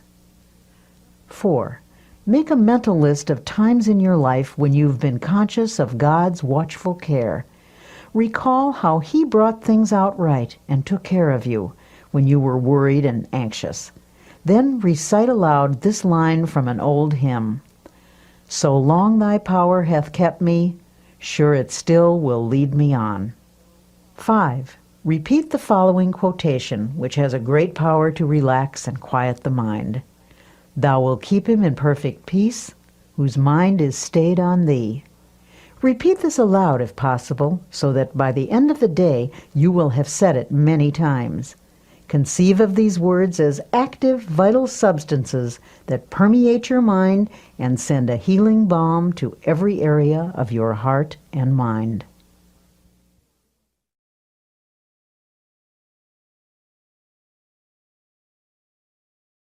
The connection between the mind and the body is a subtle but powerful one. Emotional turmoil can sap your energy, reduce your efficiency, cause poor health, and of course, steal your chances for happiness. Here's Dr. Peel with some thoughts on reversing this process and restoring your vitality. A physician I know says many of his patients have nothing wrong with them except their thoughts. He has a favorite prescription for some of them, and it's a verse from the Bible, no less. It reads, Be ye transformed by the renewing of your mind. He finds that when his patients change the pattern of their thoughts, they actually achieve a more peaceful state of mind. And that helps to produce health and well-being. Many people can benefit from such a prescription of prayer, faith, and dynamic spiritual thinking. Here's an example.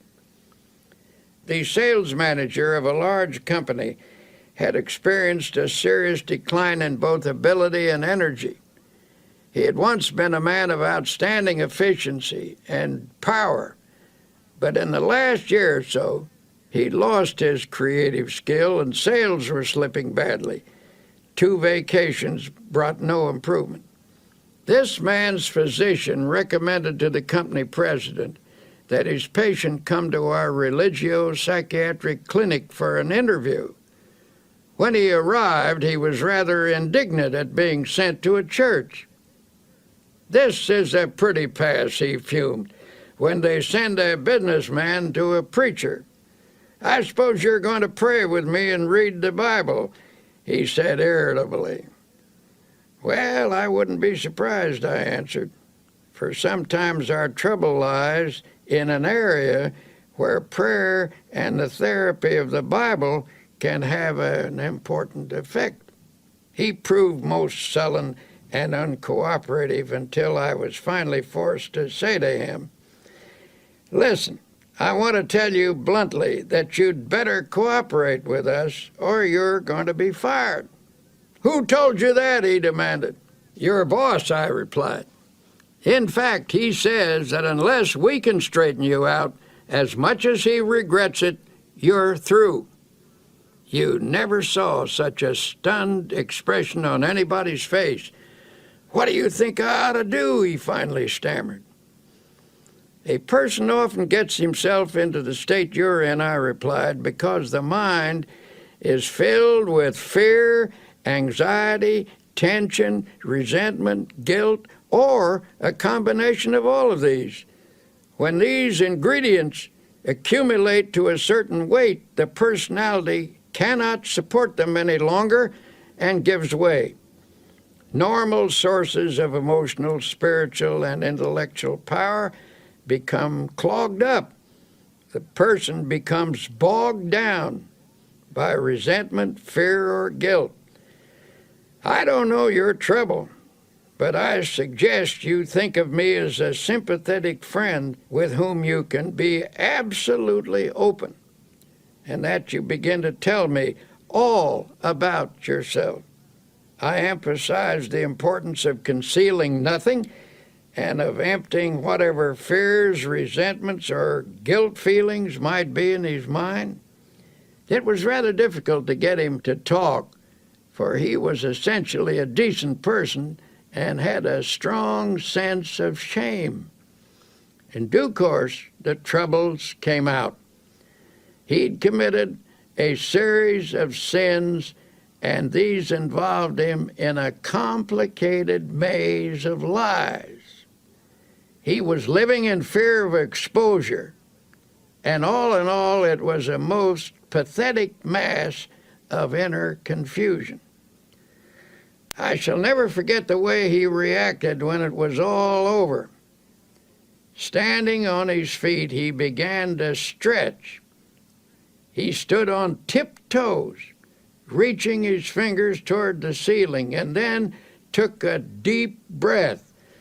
"My," he said, "I feel good." It was a dramatic expression of release and relief. Then I suggested that he pray and ask God to forgive him and to fill him with peace and cleanness. "Do you mean for me to pray aloud?" he asked dubiously. "I never did that in my whole life." "Yes," I said, "it's a good practice, one that will strengthen you." It was a simple prayer, and as best as I can recall it, this is what he said. "Dear Lord, I've been an unclean man, and I'm sorry for the wrong I have done.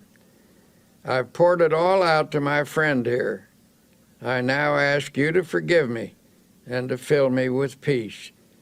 Also, make me strong so that I will never repeat these actions. Help me to be clean again, and better, lots better." He went back to his office that very day. Nothing was ever said to him, and it did not need to be, for soon he got back into stride and regained his position as one of the best sales managers in his city. Later, I met his president, who said, "I don't know what you did to Bill, but now he certainly is a ball of fire." "It wasn't me," I replied. "God did it." Every thoughtful person who has ever considered the matter realizes that doctors are right when they tell us that grudges, resentment, jealousy, vindictiveness, hate, and so on are attitudes that produce poor health. The effects of anger are among the worst. Have a fit of anger and experience for yourself that sinking feeling in the pit of your stomach, that sense of sickness. Chemical reactions in the body are set up by emotional outbursts, which in turn result in feelings of ill health. Should these continue, either violently or in a simmering state, over a period of time, the general condition of the body will deteriorate. violent negative emotions place great strain upon the heart. One doctor describes how common it is for a person's blood pressure to jump 60 points almost instantly in response to an outburst of anger. A colleague of his suffered from a heart condition and knew that he was at the mercy of anyone who could annoy him. His death, in fact, resulted from a heart attack caused by a fit of anger when he forgot to discipline himself. This doctor suggests, whenever a problem starts to vex you or you begin to get angry, let yourself go limp all over. This will dissipate your inner turmoil. In a speech to the American College of Physicians, Dr. Edward Weiss of Temple University Medical School stated that emotions and feelings are quite as real as germs and no less respectable in their power. The pain and suffering of diseases caused primarily by the emotions are no more imaginary than those caused by bacteria. For example, chronic victims of pains and aches in the muscles and joints may be suffering from nursing a smoldering grudge against someone, possibly close to them. And usually a patient is completely unconscious of his own role in developing the disease. Such persons are often suffering from a disorder of their feelings, often linked to a marital or parent-child problem. I was once told about a woman who came to her doctor complaining that her hands kept breaking out, a problem which was diagnosed as eczema. This doctor encouraged his patient to talk about herself. It turned out that she was a very rigid, unhappy person, and he encouraged her to see a psychiatrist for help. The psychiatrist saw at once that there was some irritating situation in her life that she was translating outwardly in the form of a skin rash. Thus, she was taking out on her own body the urge to scratch something or someone. The doctor finally put it to her bluntly. "What's eating you? You're peeved at something, aren't you?" He reported that she stiffened up like a ramrod and marched right out of the office, so he knew he'd been on target. A few days later, she came back. Due to the agony of the eczema, she was ready to let him help her, even if it meant she had to give up a hatred. It turned out to be a family argument about a will. This woman felt she'd been unfairly treated by a younger brother. When she got rid of her hostility and made up with her brother, the eczema vanished within 24 hours. Such cases go on and on.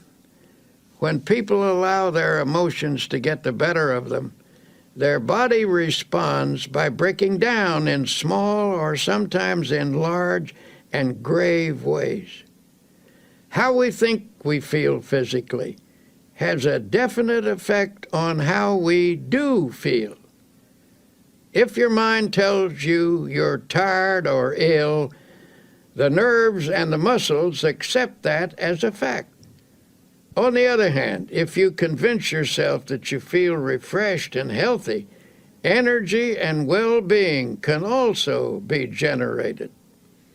The body is designed to produce all the energy you need over an amazingly long period of time. To have good health, a person must take reasonable care of his body with proper diet, exercise, sleep, and so on. To complete the prescription, a well-balanced emotional life is also necessary. When body, mind, and spirit work harmoniously, energy is continuously replaced. The longer I live, the more I'm convinced that neither age nor circumstance needs to deprive us of energy and vitality. If you are feeling under par, I recommend that you do a very scrupulous self-analysis. Honestly ask yourself if you're harboring any ill will or resentment or grudges, and if so, cast them out. Every day and every night of your life, these feelings eat away at you. Emotional ills sap your energy, reduce your efficiency, cause poor health, and of course, they steal your chances for happiness. And yet some people still think that when the Bible tells us not to hate or get angry, it is theoretical advice. The Bible is not theoretical. It is our greatest book of wisdom. It is filled with practical advice on living and on health. Since irritation, anger, hate, and resentment have such a powerful effect on our health, what is the antidote? Obviously, the solution is to fill the mind with attitudes of goodwill, forgiveness, faith, love, and an indomitable spirit. To get you started in conquering such negative emotions, here are some practical suggestions. 1. Remember that anger is an emotion, and an emotion is always warm, even hot. To reduce an emotion, cool it. We all know that when a person gets angry, hands clench, the voice rises stridently, muscles tense, the body becomes rigid. Physically, you become poised to fight with adrenaline shooting through your body. To counter this reaction, deliberately oppose the heat of this emotion with coolness. Freeze it out. Use your will to keep your hands from clenching by holding your fingers out straight. Deliberately reduce the tone of your voice. Bring it down to a whisper. Slump in a chair or even lie down if possible. Remember, it's difficult to argue in a whisper or even get mad while lying down. 2. At the moment, it may be a bit hard to pray, but try it anyway. At least conjure up a picture of God in your mind and try to think of Him angry as you are. You can't do it, and the effort will serve to puncture your hostility. 3. Instead of counting to 10 when you feel anger mounting, try the first 10 words of the Our Father. Our Father, who art in heaven, hallowed be thy name. Say that 10 times and your anger will lose its power over you. 4. Anger is an emotion which is sometimes the accumulation of many minor irritations. These irritations, each rather small, gather force as one is added to another, finally bursting forth in a fury. To dry up the tiny drops that feed the great river of anger, make a list of everything that irritates you, no matter how inconsequential it may seem. Then make each separate irritation a special object of prayer. Get a victory over each, one at a time. Instead of destroying all of your consolidated anger, use prayer to snip away at each annoyance that feeds it. 5. When a situation occurs in which your feelings are hurt, get it straightened out as quickly as possible. Don't brood over it. Do something about it. Don't allow yourself to sulk or indulge in self-pity or mope around with resentful thoughts. If your feelings are hurt, see if you can talk to the person you're having trouble with. Try to resolve the situation right away so the incident doesn't get distorted or out of proportion.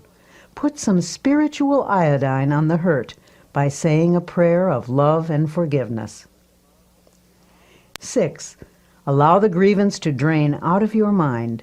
Go to someone you trust and pour it out until not a vestige of it remains within you. Then forget it. 7. Pray for people who hurt your feelings. Continue this until you feel the malice fading away. You may have to pray for quite a while to get this result. 8. Say this little prayer. May the love of God fill my heart. Then add this line. May the love of God for that person who has hurt me flood my soul. Pray this and mean it. Take the advice of Jesus literally when he said to forgive 70 times 7. That comes to 490 times. Before you have forgiven a person that many times, you will be free of resentment.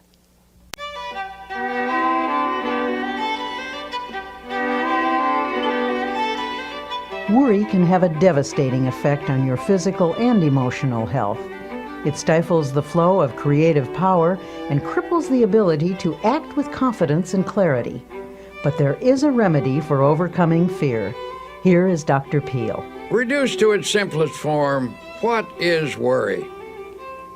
Basically, worry is an unhealthy and destructive mental habit. But if you're a worrier, you weren't born with the habit. You acquired it. And like any habit or acquired attitude, you can cast worry from your mind.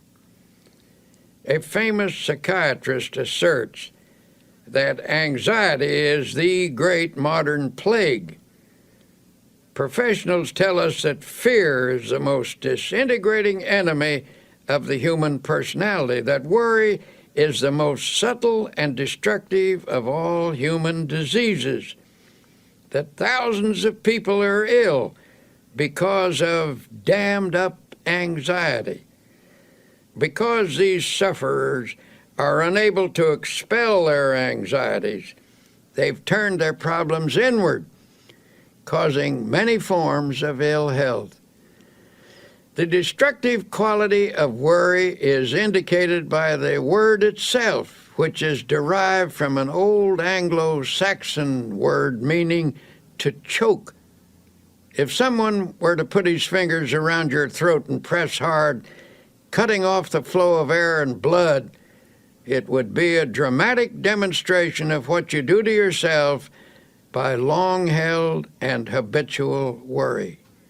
The worrier, so it seems, is not likely to live as long as the person who learns to overcome his worries.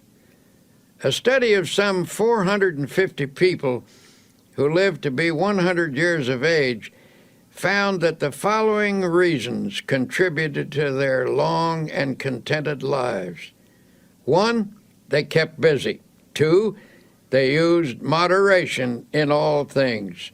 3, they ate lightly and simply. 4, they got a great deal of fun out of life. 5, they were early to bed and early to rise. 6, they were free from worry and fear, especially the fear of death. 7, they had serene minds and faith in God. Have you ever heard a person say, "I'm almost sick with worry," and then add with a laugh, "But I guess worry never really makes you ill"? But that is where they are wrong. Worry can make you ill. The problem is we worry not only with our minds, but with our hearts, brains, and every other part of ourselves. No matter what the cause of worry and fear, its effect can be noted in the cells, tissues, and organs. But don't be discouraged. There is a remedy that will bring you sure relief. You can overcome your worries. The first step is simply believing you can. For whatever you believe you can do, with God's help, you can do. Here then is a practical procedure which will help to eliminate abnormal worry from your daily life. Practice emptying the mind daily. This is a suggestion I will repeat over and over again, for it is of utmost importance. To avoid retaining worries in your mind while you sleep, this mental catharsis should be done preferably before retiring at night. The last 5 minutes before going to sleep are of extraordinary importance, for in that brief period the mind is most receptive to suggestion. It tends to absorb the last ideas that are entertained in the waking state. Then while you sleep, thoughts sink into the subconscious. This process of mind letting is important in overcoming worry because fearful thoughts can clog the mind and impede the flow of mental and spiritual power. But if such thoughts are eliminated daily, they will not accumulate. To help drain away these thoughts, you might use a process of creative imagination, in which you conceive of yourself as actually emptying your mind of all anxiety and fear. Think of the remarkable imaginative skill of small children. Watch how they respond to the game of kissing away a hurt. Imagination is not simply the use of fantasy.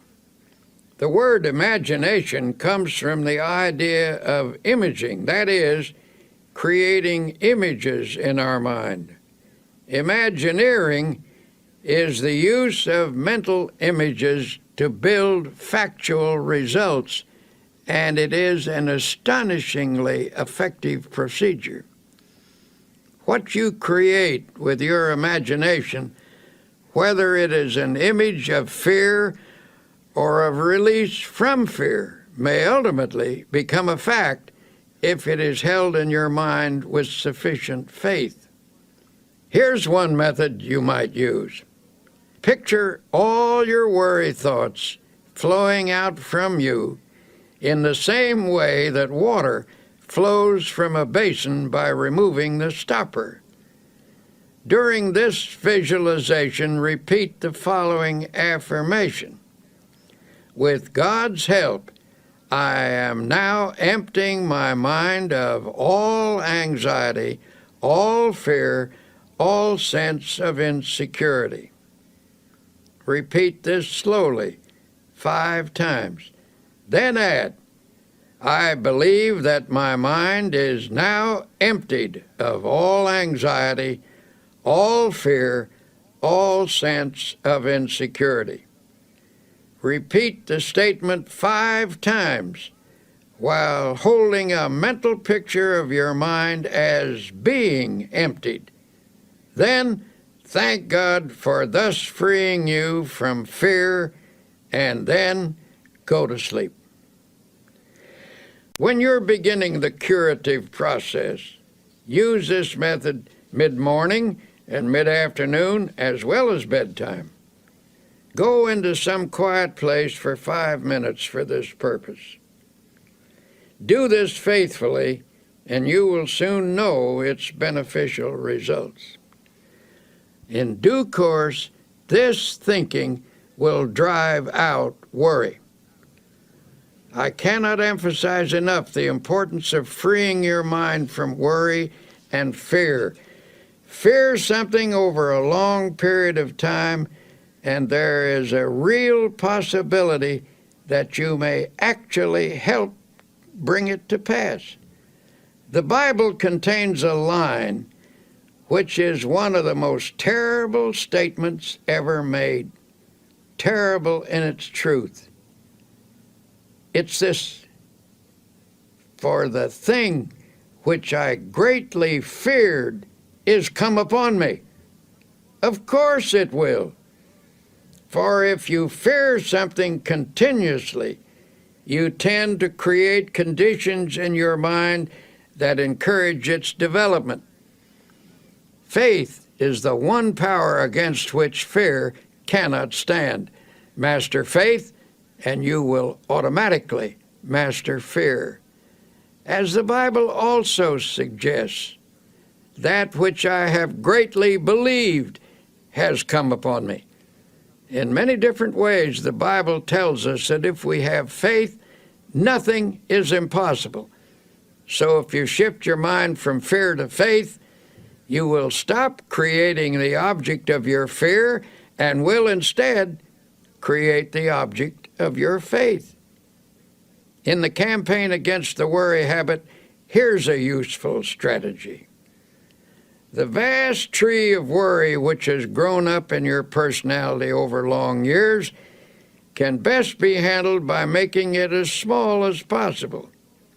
First, snip off the little worries and expressions of worry. For example, reduce the number of worry words in your conversation. Words may be the result of worry, but they also create worry.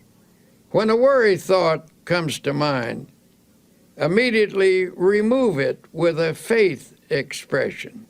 For example, instead of saying, "I'm worried that I will miss the train," put the worry out of your mind with a prayer and get started a little earlier.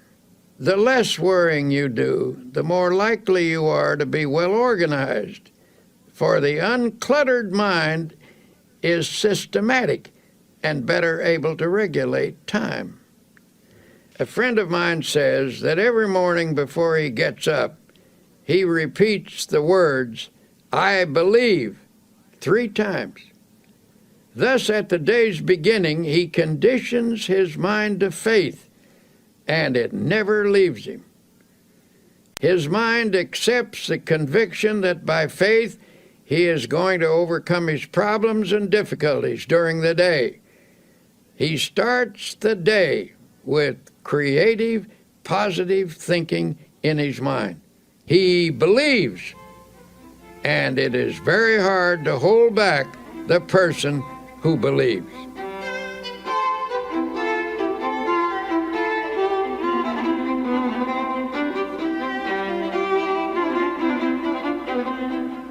Many people fail to overcome troubles such as worry because they allow a problem to seem complicated.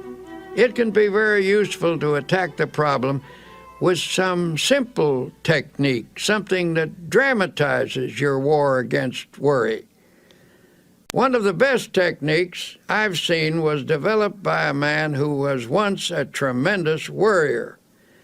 At one point, he was worrying himself into a bad state of nerves and ill health. He suffered from continual doubt about whether or not he had done or said the right thing. He was always rehashing his decisions and getting unnerved about them. I suggested that he ought to work out some simple method that would help him drop the day completely when it was over and go ahead into the future. One day I noticed that his state of mind was improving, and I commented on it. "Oh yes," he said, "I finally got the secret, and it has worked amazingly well." He asked me to drop into his office sometime during the close of the day, and he would show me how he had broken the worry habit. One evening I did, and he explained that he'd worked out a little ritual to perform every night before leaving his office. We picked up our hats and coats and started toward the door. By the door stood a wastebasket, and above it on the wall was a calendar.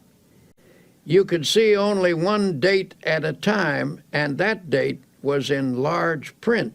He said, "Now I will perform my evening ritual, the one that has helped me break the worry habit." He reached up and tore off the calendar page for that day. He rolled it into a small ball, and I watched with fascination as his fingers slowly opened and he dropped that day into the wastebasket. He then closed his eyes and his lips moved. Upon finishing his prayer, he said, "Amen. Okay, the day is over. Come on, let's go out and enjoy ourselves." As we walked down the street, I asked, "Would you mind telling me what you said in that prayer?" He laughed and said, "I don't think it is your kind of prayer." "Well, I pray something like this: Lord, you gave me this day. I didn't ask for it, but I was glad to have it. I did the best I could with it, and you helped me, and I thank you. I made some mistakes. That was when I didn't follow your advice, and I'm sorry about that. Forgive me. But I had some victories and some successes too, and I'm very grateful for your guidance. But now, Lord, mistakes or successes, victories or defeats, the day is over, and I'm through with it. So I'm giving it back to you. Amen. Well, perhaps that isn't an orthodox prayer, but it certainly proved to be an effective one. He dramatized the finishing of the day, and he set his face to the future, expecting to do better tomorrow. When the day is over, God blacks it out by bringing down the curtain of night. This man cooperated with God's method, and his past mistakes and failures gradually lost their hold on him. He was released from the worries that accumulated from his yesterdays. His anti-worry formula is also described in these words from the Bible. But this one thing I do, forgetting those things which are behind, and reaching forth unto those things which are before, I press toward the mark for the prize of the high calling of God in Christ Jesus.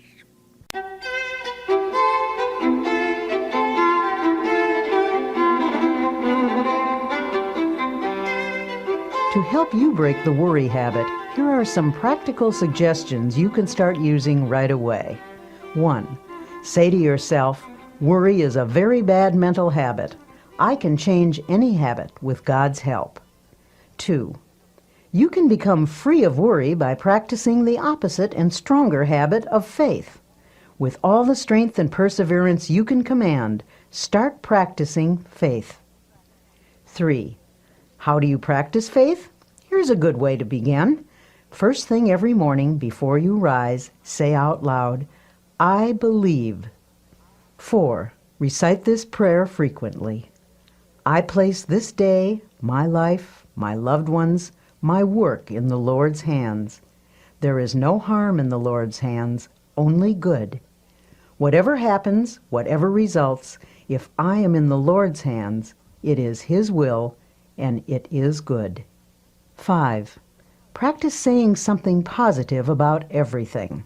For example, don't say, this is going to be a terrible day. Instead, affirm, this is going to be a glorious day.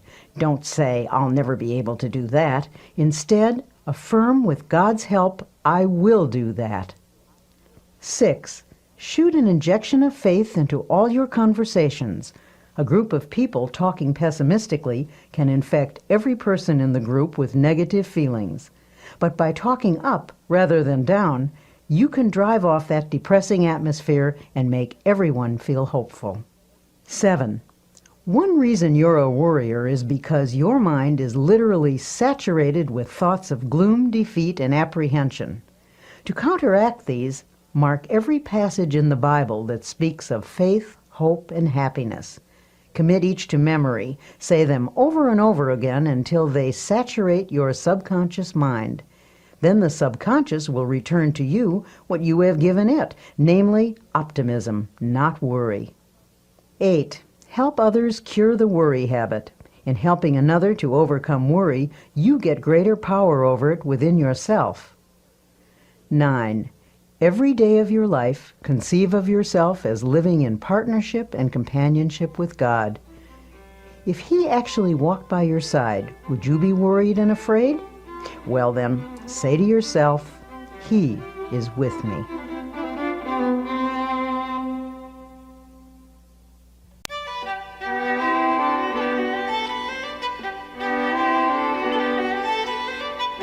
For most people, happiness is perhaps the most precious commodity in the world, and yet, all too often, it eludes us. In this segment called Create Your Own Happiness, you'll discover why happiness is really a state of mind. Once I met a man who absolutely bubbled over with radiant happiness. When I asked him his secret, he said, "Why, it's just as plain as the nose on your face. When I get up in the morning, I realize I have two choices, either to be happy or unhappy. And what do you think I do? I just choose to be happy, and that's all there is to it." Now, that may seem a superficial response, But I recall that Abraham Lincoln, who nobody could accuse of being superficial, said that people were just about as happy as they made their minds up to be.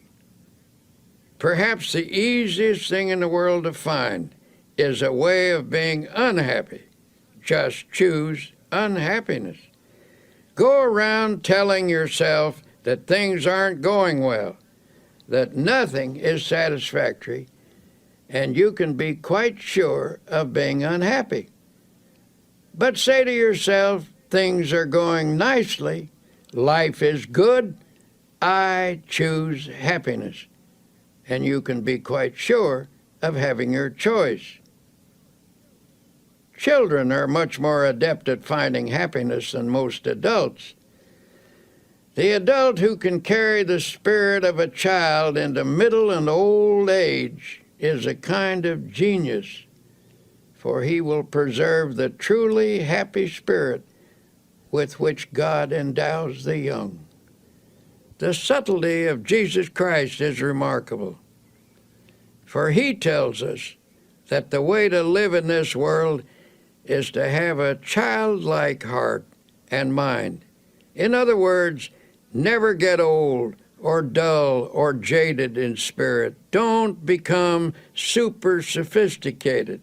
A 9-year-old was asked what makes her happy. She listed her playmates, her school, her church, and her family. That list incorporates all the elements that are important in adult life, too. Your friends and associates, your work, your place of worship, and the home circle where you find love. There you have happiness in a nutshell. And the happiest time of your life is in relation to those factors. Here are a few other things that some boys and girls said made them happy. Street lights reflected on a river, smoke rising from a chimney, the moon in the clouds, red velvet, a swallow flying, water being cut at the bow of a boat, a fast train rushing, a builder's crane lifting something heavy, looking into deep, clear water. There is something of the most sublime element of the universe expressed in these things. To become a happy person, have eyes that see romance in the commonplace, a child's heart, a clean soul, and spiritual simplicity. Unfortunately for many people, unhappiness is their most frequent state of mind. But since a fundamental desire of every human being is for that state of existence called happiness, something should be done about all this misery. So many real problems are created by life itself, difficulties over which we have little or no control. It is simply foolish to further create our own. But the truth is, by our thoughts and attitudes, we distill out of the ingredients of life either happiness or unhappiness for ourselves. We can manufacture unhappiness simply by our thinking. We do this, for example, when we habitually take on negative attitudes, such as, everything is going to turn out badly, or other people are always getting what they don't deserve, or how come I never get what I want. Unhappiness is further increased when we saturate our minds with resentment, hate, fear, and worry. Well then, if we ourselves create such a large proportion of our unhappiness, how can we produce happiness instead? An incident from one of my railroad journeys may suggest an answer. One morning, a half dozen of us were shaving in the men's lounge. As always in such close quarters after a night on a train, This group of strangers was not disposed to be cheerful. There was little conversation, and that little was mostly mumbled. Then a man came in wearing a broad smile. He greeted us all with a bright good morning, but received rather unenthusiastic grunts in return. As he went about his shaving, he was humming a happy little tune. It got a bit on the nerves of some of the men, and finally one said rather sarcastically, "You certainly seem to be happy this morning. Why all the cheer?" "Yes," the man answered. "As a matter of fact, I am happy. I do feel cheerful." Then he added, "I make it a habit to be happy." That's all he said. But that simple statement is really quite profound. For happiness depends, to an important degree, upon the habit of mind we cultivate. The book of Proverbs, that collection of wise sayings, puts it in another way. He that is of a merry heart hath a continual feast. Out of the happiness habit comes a happy life. And because we can cultivate a habit, we therefore have the power to create our own happiness. To develop the happiness habit, make a mental list of pleasant thoughts and pass them through your mind several times a day. If an unpleasant thought should enter your mind, immediately stop, consciously reject it, and substitute a pleasant thought. Every morning before rising, lie relaxed in bed for a few minutes. Let pictures of each happy experience you expect to have during the day pass across your mind. Savor their joy. Such thinking will help cause events to turn out that way. Do not affirm that things will not go well that day. By merely saying that, you can actually help to make it so. You will draw to yourself every factor, large and small, that will contribute to unhappy conditions. As a result, you will find yourself asking, "Why does everything go badly for me? What's the matter with everything?" Tomorrow, try this plan instead. When you rise, say out loud 3 times this one sentence: "This is the day which the Lord hath made. I will rejoice and be glad in it." Repeat it in a strong, clear voice with positive tone and emphasis. The statement, of course, is from the Bible, and it is a good cure for unhappiness. While dressing or shaving or getting breakfast, you might also say aloud a few such remarks as, "I believe this is going to be a wonderful day. I believe I can successfully handle all the problems that will arise. I feel good physically, mentally, emotionally. I am grateful for all that I have had, for all that I now have, and all that I shall have. Things are not going to fall apart because God is here, and He is with me, and He will see me through. I thank God for every good thing." If you repeat these phrases and meditate on their meaning, you will change the character of your day by starting off with a positive frame of mind.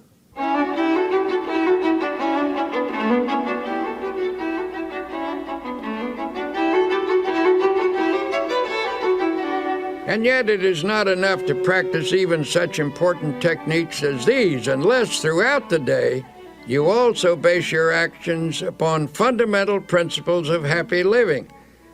One of the most simple and basic of such principles is that of human love and goodwill. One man who truly knew happiness was a friend of mine named Ralston Young, who was once famous as Red Cap number 42 in New York City's Grand Central Station. This man carried bags for a living, but his real job was living the Spirit of Christ. As he carried a person's suitcase, he tried to share a little Christian fellowship. He carefully watched a customer to see if there was any way he could give them more courage and hope. One day he was asked to take an elderly lady down to her train. As he wheeled her into an elevator, he noticed there were tears in her eyes. He asked the Lord how he could help her, and the Lord gave him an idea. As he wheeled her off the elevator, he said with a smile, "Ma'am, if you don't mind my saying so, that is a mighty pretty hat you're wearing." She looked up at him and said, "Why, thank you. And I might add," he said, "that sure is a pretty dress you have on. I like it so much." This appealed to her, and despite the fact that she wasn't feeling well, she brightened up and asked, "Why in the world did you say those nice things to me? It's very thoughtful of you." "Well," he said, "I saw how unhappy you were. I saw that you were crying, and I just asked the Lord how I could help you. The Lord said, speak to her about her hat. The dress," he added, "was my own idea." When he asked her if she didn't feel well, she told him that she was in constant pain. She asked him, "Do you by any chance know what it means to be in pain all the time?" Ralston had an answer. "Yes, ma'am, I do. A long time ago I lost an eye, and it hurt like a hot iron day and night. But," she said, "you seem to be happy now. How did you do it?" By this time he had her in her seat in the train, and he said, "Prayer, ma'am, just by prayer." Softly she asked, "Does prayer, just prayer, take your pain away?"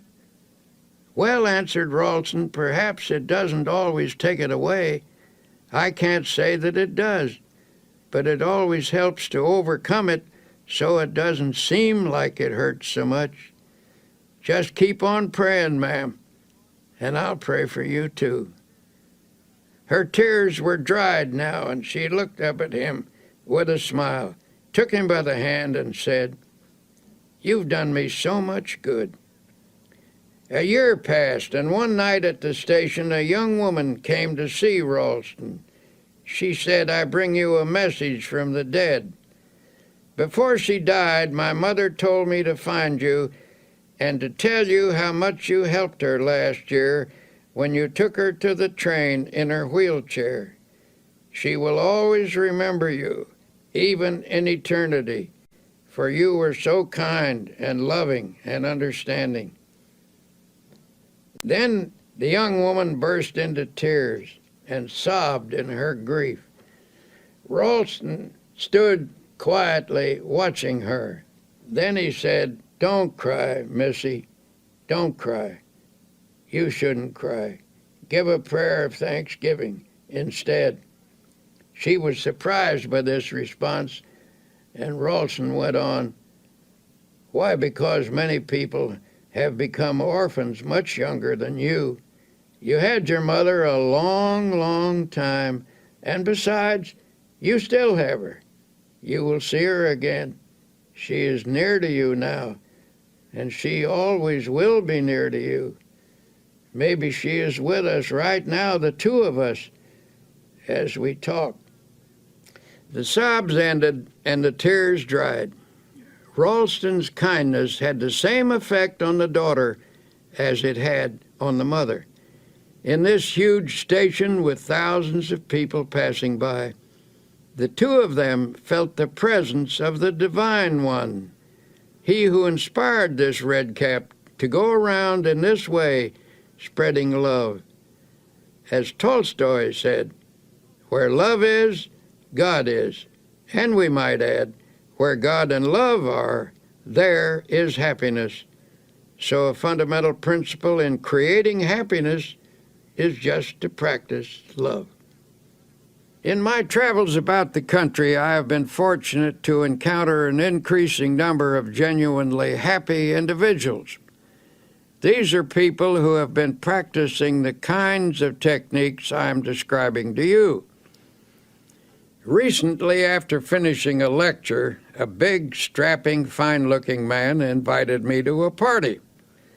Well, I must admit, from the way he described it, it didn't sound at all like my kind of party. I was hesitant, afraid I might cramp everyone's style, so I began to make excuses. "Oh, don't worry," he said. "This is your kind of party. You'll get the kick of your life out of it." So I went along with my buoyant friend, and he introduced me to a large group of joyous and exuberant people. I looked around for a bar, but there wasn't any. When I remarked that these people must have stopped somewhere before coming here, my host was shocked. "Stopped somewhere? Why, don't you understand? These people have got the spirit all right, but not the kind of spirit you're thinking of. I'm surprised at you. Don't you realize what makes this crowd happy? It's so simple. They've found God as a living, vital, honest-to-goodness reality. Yes, they've got the spirit all right, but it isn't the kind that you get out of a bottle. They've got the spirit in their hearts." Then I saw what he meant. This wasn't a crowd of pious, stodgy people. Some were leaders of that town, business people, lawyers, doctors, teachers, and a lot of simpler folk besides. And they were having a wonderful time talking about God and doing it in the most natural manner imaginable. They were telling one another about the changes that had occurred in their lives through spiritual power. Those who have the naive notion that you can't laugh and be light-hearted when you're religious should have been in on that party. Well, I left that evening with a Bible verse running through my mind. "In him was life, and the life was the light of men." That was the light that I saw on the faces of those happy people, an inner light reflected outwardly on their faces. And it came from an effervescent spiritual something that they had taken into themselves. Life means vitality, and these people obviously were getting their vitality from God. Through faith in God and in themselves, they had found the power that creates confidence and happiness. If you want to create a little more happiness in your life, here are a few ideas. 1. Remember it is primarily your thoughts and attitudes that determine how happy you are. Never allow resentment, hate, fear, or worry to dominate your thoughts. 2. Make it a habit to be happy. You can cultivate this habit, so you do have a choice. As the book of Proverbs says, "He that is of a merry heart hath a continual feast." 3. Practice happy thinking. Make a mental list of pleasant thoughts and pass them through your mind several times each day. If an unpleasant thought should enter your mind, immediately stop, consciously reject it, and substitute a pleasant one. 4. Each day when you arise, say this one sentence out loud. "This is the day which the Lord hath made. I will rejoice and be glad in it."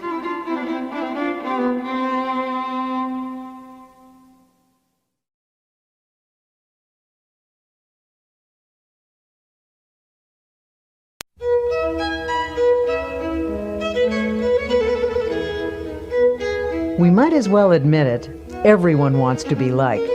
William James once said, "One of the deepest drives of human nature is the desire to be appreciated. The longing to be liked, to be held in esteem, to be a person whom others seek out is fundamental in all of us." On this side, you'll discover how to enjoy easy, natural, and pleasing relationships with others, how to be somebody you'd like to know. A poll was taken among some high school students, asking them what they most desired. By overwhelming majority, the students answered that they wanted to be popular. Older people have this same urge. Indeed, it is doubtful if anyone ever outlives the desire to be highly regarded or to have the affection of friends and associates. The feeling of not being wanted or needed is one of the most devastating of all human emotions.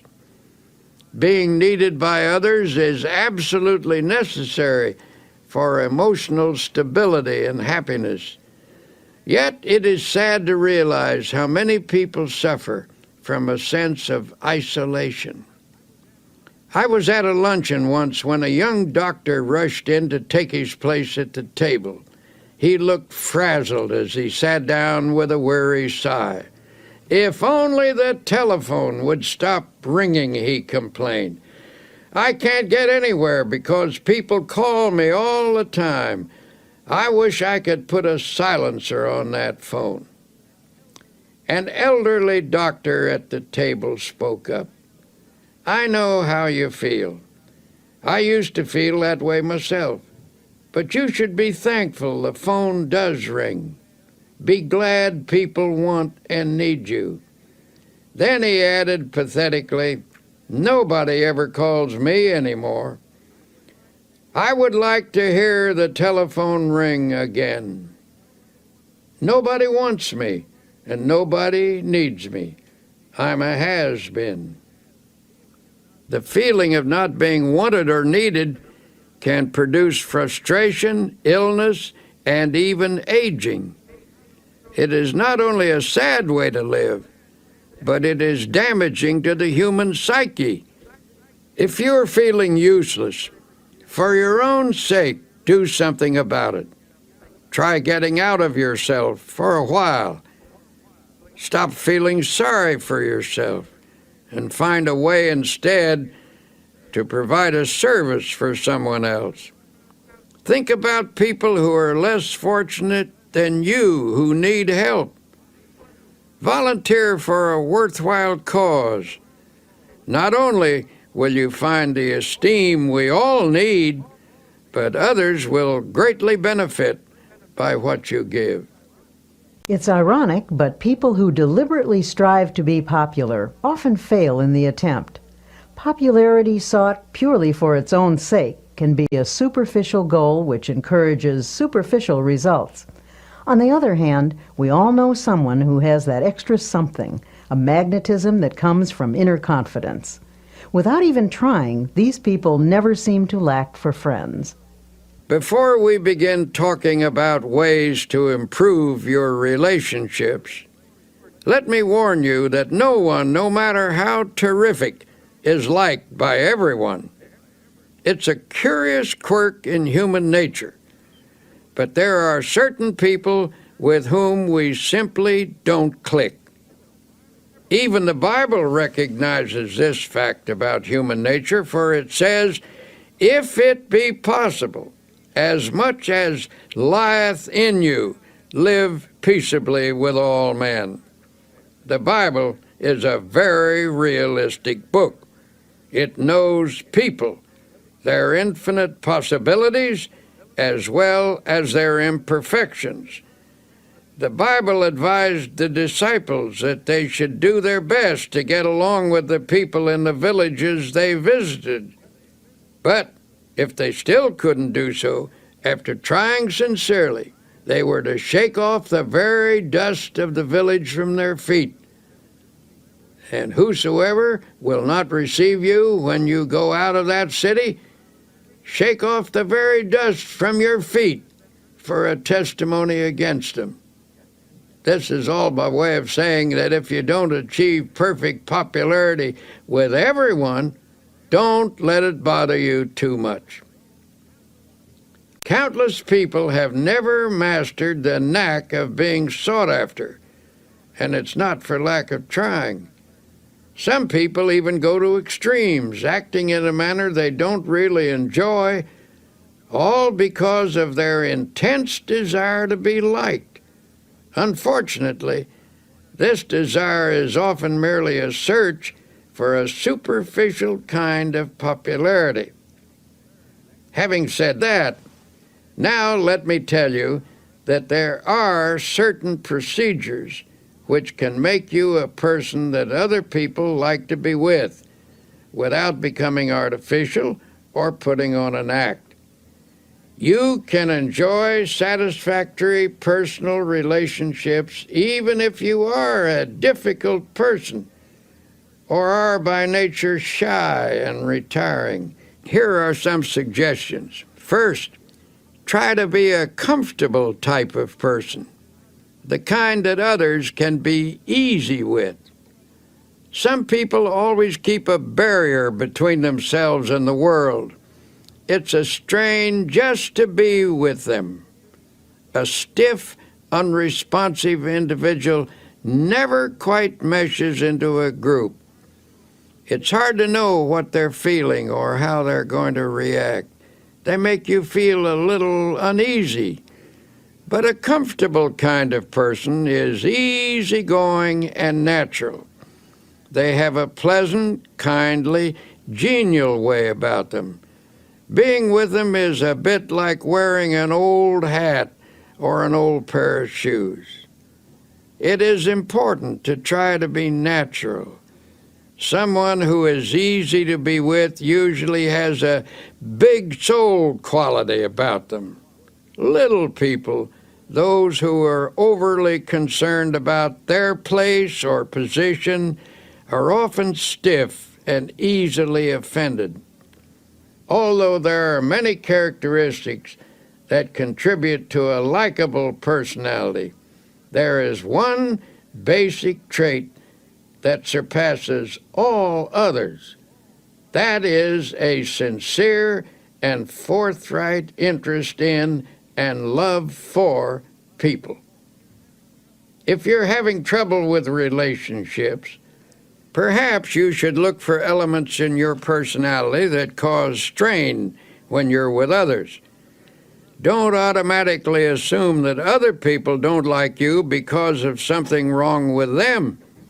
Perhaps the trouble is within yourself.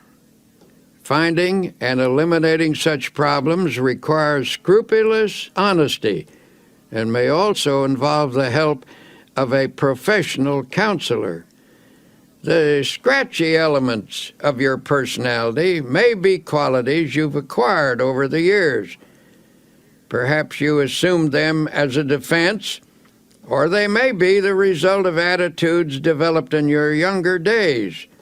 Regardless of their origin, they can be eliminated.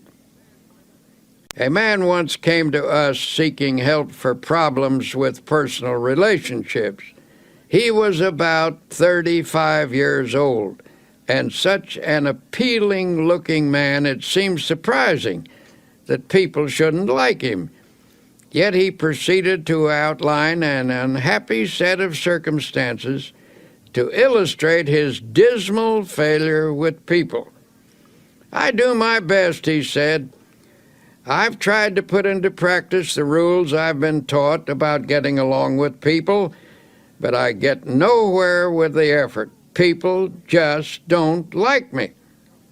After talking with him, the trouble became apparent. His manner of speech conveyed a persistently critical attitude. This attitude was thinly veiled, but still it was there.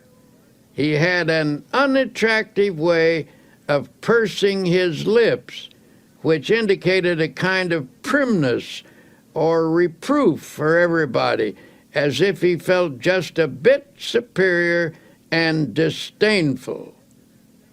"Isn't there some way to change myself so people will like me?" he demanded. "Isn't there some way I can stop unconsciously rubbing people the wrong way?" The young man was decidedly self-centered and egotistical. The person he really liked was himself. Every statement, every attitude was unconsciously measured in terms of how it made him look. He was irritable with people and picked on them in his own mind, though few outward conflicts developed. Inwardly, he was trying to make everyone over to suit himself. Unconsciously, people realized this. In their minds, they erected barriers against him. Since he was being unpleasant to people in his thoughts, it followed that he was less than warm in his behavior. He was polite enough and managed not to be boorish and unpleasant, but people unconsciously felt coolness in him, so they gave him the brush off, and with good reason, for in his mind he had already brushed them off. In a sense, he liked himself too well, and to build up his self-esteem, he put others down. He was suffering from too much self-love. To change his situation, he had to be taught how to love other people and to forget himself, which was, of course, a complete reversal of his habits. He was bewildered and baffled when his difficulty was outlined to him. But since he was sincere and meant business, he practiced the suggested techniques for developing love of others in place of extreme self-love. It took some fundamental changes to accomplish this goal, since his egotism was so deeply ingrained. But in the end, he did succeed. One method I suggested was that he make a list of people he had met during the day. For example, the bus driver or the newsboy. Every night before retiring, he was to mentally picture each person on the list, and as he brought each face up before him, he was to think a kindly thought about that person and then pray for them. Each of us has his own world, people we encounter each day or with whom we do business. This man was instructed to pray for those in his own little world. For example, the first person he saw each morning was the elevator man in his apartment house. Normally, he'd say a perfunctory good morning. Now he took the time to have a little chat. He asked the elevator man about his family and about his interests. He found that he had an interesting point of view and some experiences which were quite fascinating. He began to see new values in a person who had previously been a mechanical robot to him. He actually began to like the elevator operator, and in turn, the elevator operator, who had formed a pretty accurate opinion of the young man, began to reverse his views. They established a friendly relationship. So the process went from person to person on his list. One day the young man said, "I've found that the world is filled with interesting people, and I never realized it before." When he made that observation, he proved that he was losing himself. And when he did that, as the Bible so wisely tells us, he found himself. In losing himself, he found himself and lots of new friends besides. People began to like him. Learning to pray for other people is a very important step in this process. When you pray for someone, you tend to lift the relationship to a higher level. The best in other people begins to flow out toward you as your best flows toward them. In the meeting of the best, in each, a higher understanding is established. Essentially, getting people to like you is merely the other side of liking them. One of the most popular men who lived in the United States in this century was the late Will Rogers, and one of the most characteristic statements he ever made was, "I never met a man I didn't like." Now, that may have been a slight exaggeration, but I'm sure Will Rogers didn't think so. That is truly the way he felt about people, and as a result, people opened up to him like flowers to the sun. Another important way to get people to like you is to practice building up their ego. Everyone has a normal desire for feelings of self-importance. If I deflate your ego, and therefore your self-importance, I show my lack of respect for you. Though you may laugh it off, I have indeed wounded you. And while you may exercise charity toward me, unless you are finely developed spiritually, you're not going to like me very much.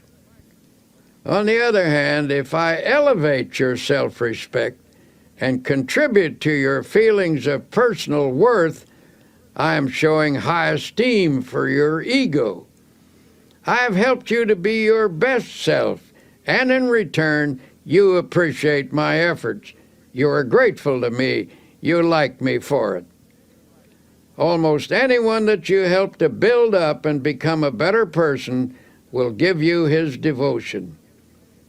Build up as many people as you can, but do it sincerely and unselfishly. Do it because you like them and because you recognize their potential. If you do good for people, affection and esteem will flow back to you. Best of all, you will never lack for friends. The basic principles for getting people to like you are simple. Here are 10 practical exercises to help you become someone that you'd like to know. 1. A person's name is very important. When you meet someone, try to remember their name. If you don't, they may feel you're not very interested in them. 2. Be the comfortable sort of person with whom others feel relaxed. Try to make them feel at home with you. 3.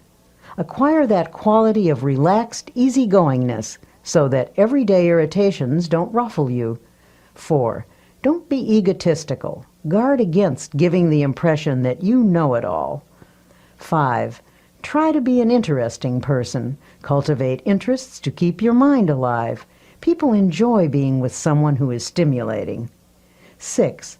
Get those scratchy elements out of your personality. If you suspect there may be bothersome traits you're not aware of, get a friend or perhaps a professional to help you. 7. Attempt to heal the misunderstandings you've had with others. Sincerely drain off your grievances. 8. Practice liking people until it comes naturally to you. 9. Never miss an opportunity to say a word of congratulations upon someone's achievement or express sympathy for their sorrow or disappointment. 10. Strengthen your spiritual life. Then offer strength to others that will help them meet life more effectively. Give strength to people, and they will give affection to you.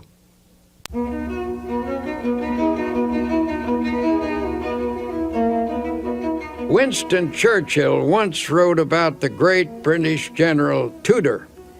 He commanded a division of the British Fifth Army, which faced the powerful German assault in March 1918.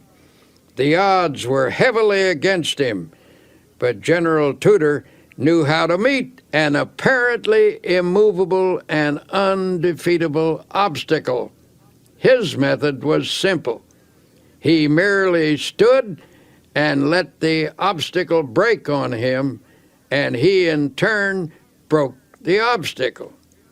Now here is what Churchill said about General Tudor. The impression I had of Tudor was of an iron peg hammered into the frozen ground, immovable. General Tudor knew how to stand up to an obstacle. Just stand up to it, that's all. Don't whine or complain about it. Don't give way under it. Stand up to it, and it will finally break. You will break it. Something has to break, and it won't be you. It will be the obstacle. People who cringe in front of their challenges not only trip themselves up, but they can often affect a whole team or organization. People like the Obstacle Man, for example. Here's his story.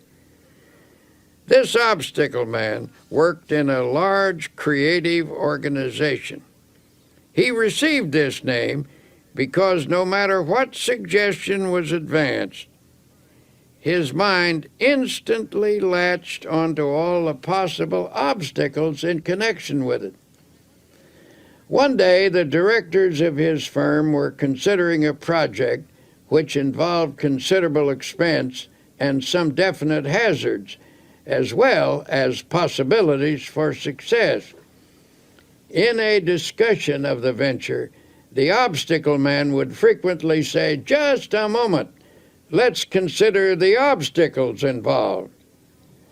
Now, present at this meeting was another man who said very little, but who was greatly respected by his colleagues for his ability and achievements. After listening to the Obstacle Man's litany of objections, he finally asked, "Why do you constantly emphasize the obstacles in this proposition instead of the possibilities?" The Obstacle Man responded, "To be intelligent, one must always be realistic, and it is a fact that there are definite problems with this project. What attitude would you take toward these obstacles, may I ask?" The other man unhesitatingly replied, "What attitude would I take toward these obstacles? Why, I would just remove them, that's all, and then I would forget them." "But," said the Obstacle Man, "that's easier said than done. You say you would remove them and forget them.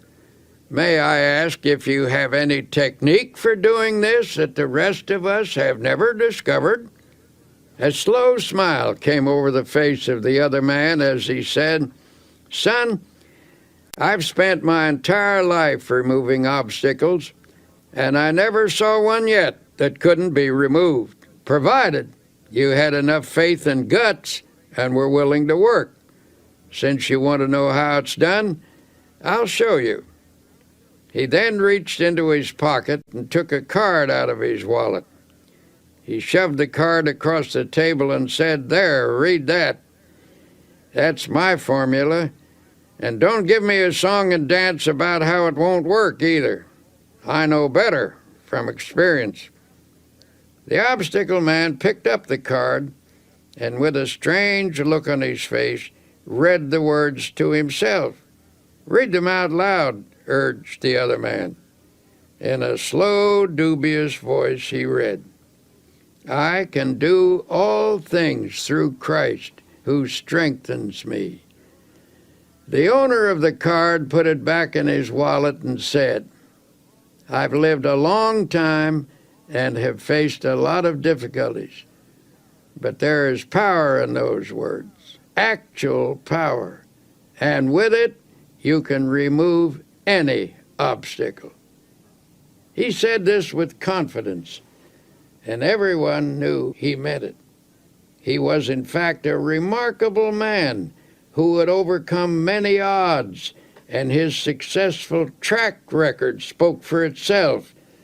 His positive attitude, plus the fact that he was not in any sense holier than thou, made his words convincing to the men around the table. At any rate, there was no more negative talk from the Obstacle Man or anyone else from then on. The project was put into operation, and despite risks and difficulties, it turned out successfully. Think of the winning mentality that sports champions cultivate. When a game seems to be going against them, they can't let discouragement creep in. They can't let negative thoughts dominate, or they will lose the power to win. To be a champion in your own arena, your mental and spiritual resources must be razor sharp with confidence. Now you may say, "But you don't know my circumstances. I'm in a different situation than anybody else." and I'm about as far down as a human being can get. Well, if that's true, and you're down as far as you can get, in that case, congratulations, for you're at the bottom. And the bottom is a wonderful place. The only place you can go from the bottom is up. On the other hand, it's hard to say you're in a situation that no one has ever encountered before. There is no such situation. Practically speaking, there are only a few human stories, and they've all been enacted before. This is a fact we must never forget. There are people in this world who have overcome every conceivable difficulty, even the most hopeless, even the one in which you now find yourself. There is always a way out. A wise old man was once asked how he overcame the many difficulties of his life. How do I get through a trouble? Well, first I try to go around it. And if I can't go around it, I try to get under it. And if I can't get under it, I try to go over it. And if I can't go over it, I just plow right through it. Then he added, God and I plow right through it together.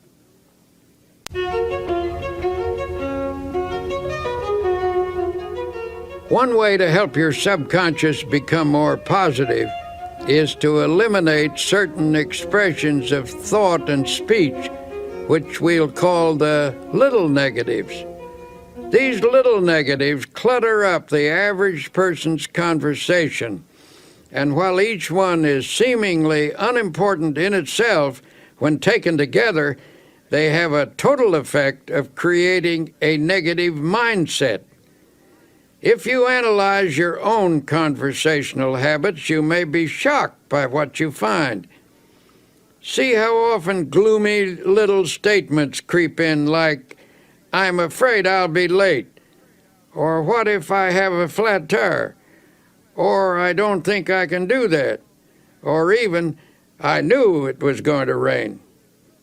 These are little negatives, to be sure, and a big thought is, of course, more powerful than a little one.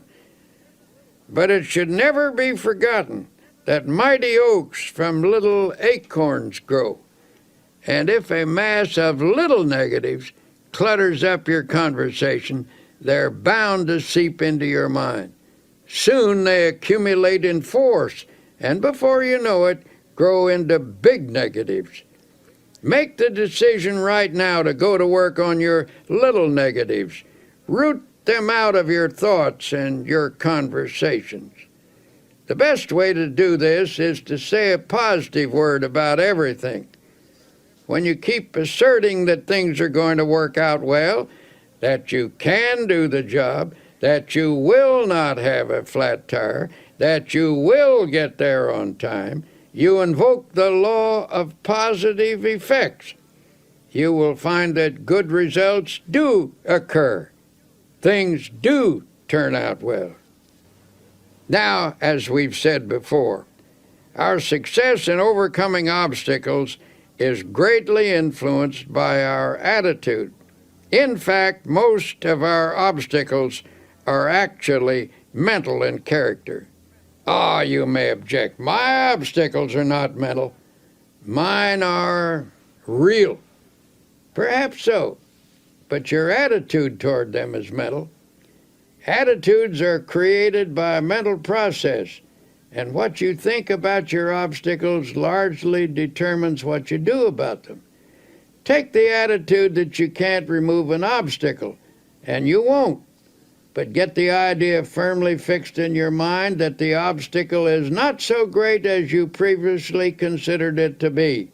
Hold on to the idea that the obstacle is removable. The very moment you begin to think in this manner, you inaugurate the process that will eventually remove your obstacle. If there's a difficulty which has defeated you for a long time, it's likely that you've told yourself for weeks, months, and even years that there's nothing you can do about it. When you emphasize only your inabilities, your mind gradually concludes that you are indeed incapable. And when your mind is convinced, you're convinced, for as you think, so you are.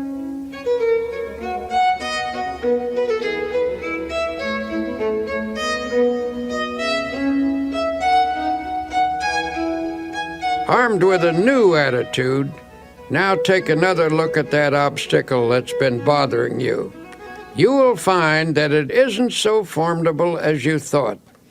Say to yourself, the rough is only mental. I think victory, I get victory. Remember that formula. Write it on a piece of paper, put it in your wallet, stick it over the kitchen sink, put it on your dressing table and on your desk. Keep looking at it until its truth permeates your whole mental attitude, until it becomes a positive obsession. I can do all things through Christ who strengthens me. What may seem to be a difficult proposition is hard or easy depending upon how we think about it. Some of America's greatest thinkers tackled this question of attitude, and each came to the same conclusion. Ralph Waldo Emerson believed that the human personality can be touched with divine power, and through this channel, greatness is released. William James pointed out that the most important factor in any undertaking is one's belief about it. And Henry David Thoreau told us that the secret of achievement is to hold a picture of a successful outcome in mind. Over the years, I've frequently received letters from people who discovered just how practical the I don't believe in defeat approach can be. One man wrote to relate his father's story. My father was a traveling salesman, the letter began. Every year he changed the line of goods he would sell and tell my mother that this was the last change. He always said that next year our problems would be over and we would be on Easy Street. But Easy Street never happened, and my father was always tense, always afraid of himself, always whistling in the dark. Then one day a fellow salesman gave Father a copy of a little 3-sentence prayer. He was told to repeat it just before calling on a customer. Father tried it, and the results were almost miraculous. He sold 85% of all the calls he made the first week, and every week after that the results were wonderful. Some weeks his percentage ran as high as 95, and Father had 16 weeks in which he sold every customer he called on. Father gave this prayer to several other salesmen, and in each case it brought astounding results. Here is the prayer. I believe I am always divinely guided. I believe I will always take the right turn in the road. I believe God will always make a way where there is no way. Obstacles exist, all right, but even if we don't dream them up, most of the time they're not really as difficult as they seem. It's your attitude that counts. Your attitude which gives obstacles their power or lack of power. To the degree that your attitude shifts from negative to positive, the ability to master your problems will come. You must believe that Almighty God has instilled in you the power to lift yourself out of the rough by keeping your eye firmly fixed on the source of your power. Affirm to yourself that through this power you can do anything you have to do. Believe that this power is taking the tension out of you, that His power is flowing through you. Believe this, and a sense of victory will come. There is one simple exercise to practice. Say out loud, "I don't believe in defeat. I don't believe in defeat." Continue to affirm that day and night until the idea completely dominates your subconscious. Eventually, you'll discover that the shortest path between you and your goal is a direct one, despite any obstacle in your way.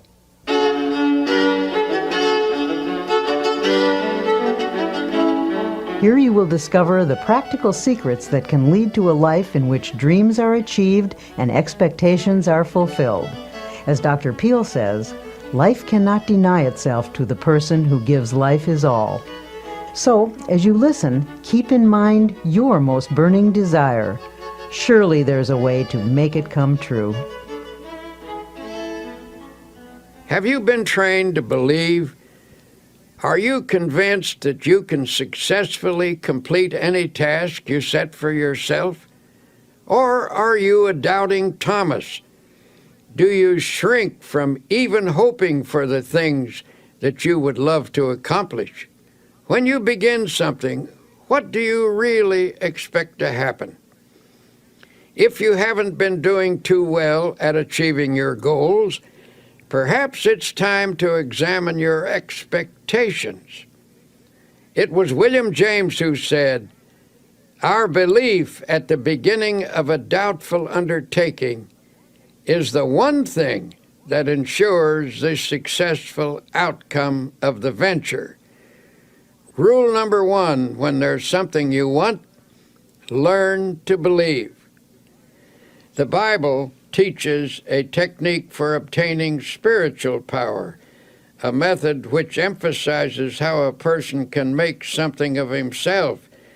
When released, this power can provide one of the greatest forces in human nature: belief, positive thinking, faith in God, faith in other people, faith in yourself, faith in life. This is the essence of the technique. If thou canst believe, it says, all things are possible to him that believeth. If you have faith, nothing shall be impossible unto you. According to your faith, be it unto you. Believe, believe, believe. So it drives home the truth that faith moves mountains. For those who are serious about getting the best out of life, I will once again suggest that you read the New Testament. Notice the number of times it refers to faith. Select a dozen of the strongest statements about faith, the ones you like the best, then memorize each one.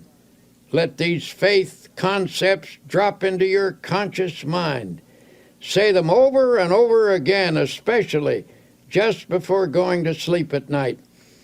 By a process of spiritual osmosis, they will sink from your conscious into your subconscious mind, and in time, they will restructure your basic thought pattern. Believe that you are experiencing this upthrust of force. You will be amazed at the lifting power you will receive.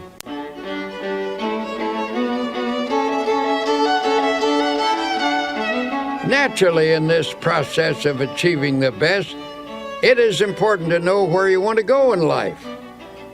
You can reach your goals and make your dreams come true only if you know what you want. Lots of people get nowhere simply because they don't know where they want to go. They have no clear-cut, precisely defined purpose. You cannot expect the best if you think aimlessly. I was once consulted by a 26-year-old man who was dissatisfied with his job. He was ambitious to fill a bigger niche in life and wanted to know how to improve his circumstances. In the course of our conversation, I asked him, "Well, where do you want to go?" The young man replied hesitantly, "I don't know exactly. I've never given it any thought. I only know that I want to go somewhere other than where I am." "Well, what can you do best? What are your strong points?" I then asked. "I don't know," the man responded. "I never thought that over." "But what would you like to do if you had your choice? What do you really want to do?" "I just can't say," came the response. "I don't really know what I'd like to do. I never thought it over."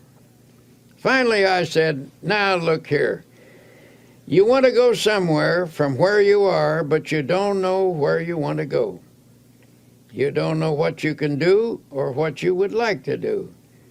You'll have to get your ideas organized before you can expect to start getting anywhere."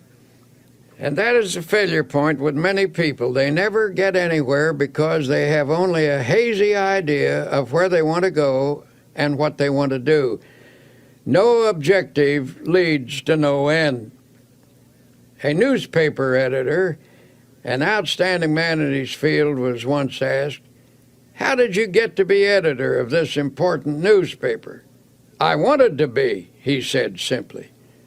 "Is that all there is to it?" he was asked. "You want to be, and so there you are?"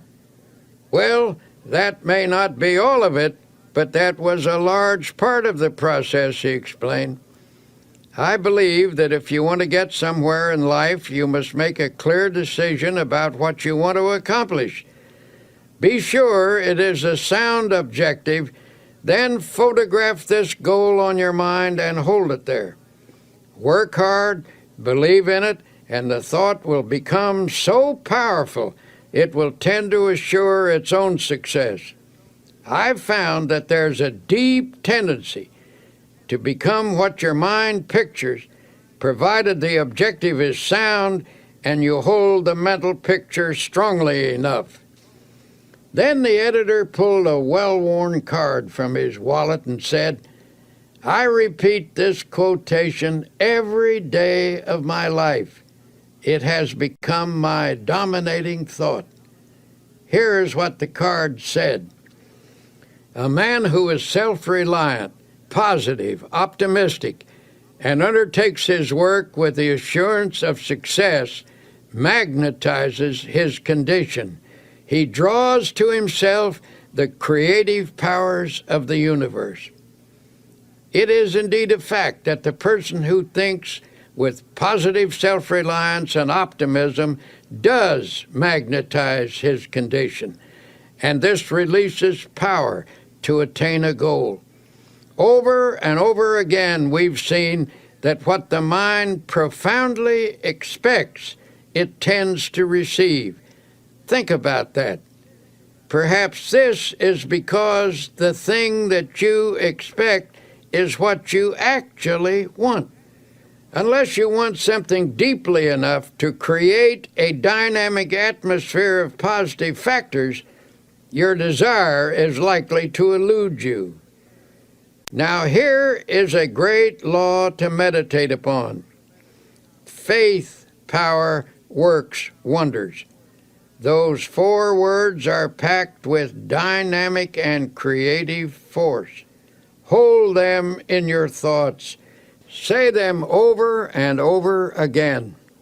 Say them until your mind accepts them, until you believe them. Faith, power, works wonders. You can overcome any obstacle. You can achieve the most tremendous things by faith power. And how do you develop faith power? As I've said before, the answer is to saturate your mind with the great words of the Bible. Spend 1 hour a day reading the Bible and committing its great passages to memory. The change in you and in your experiences will be little short of miraculous. Just one section of the Bible will accomplish this for you. Chapter 11 of Mark contains one of the greatest formulas in the book. It's this: have faith in God. For verily I say unto you, that whosoever shall say unto this mountain, Be removed, and be thou cast into the sea, and shall not doubt in his heart, but shall believe that those things which he saith shall come to pass, he shall have whatsoever he saith. Now, why does this passage use the word heart? Because it means that you are not to allow doubt into your subconscious, into the inner essence of you. And this doubt is not the kind of superficial doubt which normal, intelligent questioning raises. Rather, we are instructed to avoid the deep, fundamental doubt that obstructs the flow of faith. Another interesting thing to note about this passage is that we are told, Ye shall say to this mountain. The reason great things don't happen to some people is because they aren't specific enough in their application of faith power. In other words, don't address your efforts to the entire mountain range of all your difficulties. Attack one problem at a time. Be specific. If there's something you want, what is the best way to go about getting it? In the first place, ask yourself, should I want it? Test the question very honestly in prayer to be sure you should want it and whether you should have it.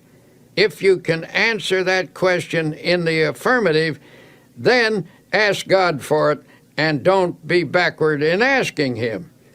And if God, having more insight, believes that you shouldn't have it, you needn't worry, He won't give it to you. But if it is a right thing, ask Him for it specifically.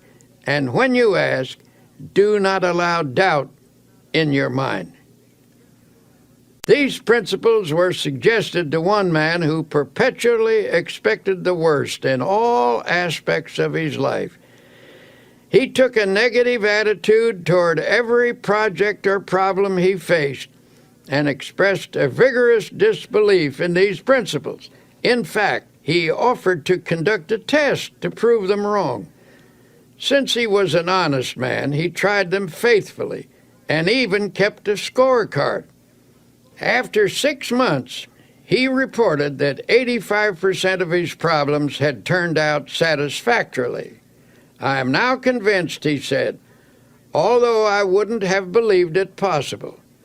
It seems to be true that if you expect the best, you are given some strange kind of power to create conditions that produce the desired results. From now on, I am changing my mental attitude and shall expect the best, not the worst. My test indicates that this is not a theory, but a realistic way to meet life's situations. May I say that I am very interested in you. So every day as you confront the problems of life, I suggest that you affirm as follows.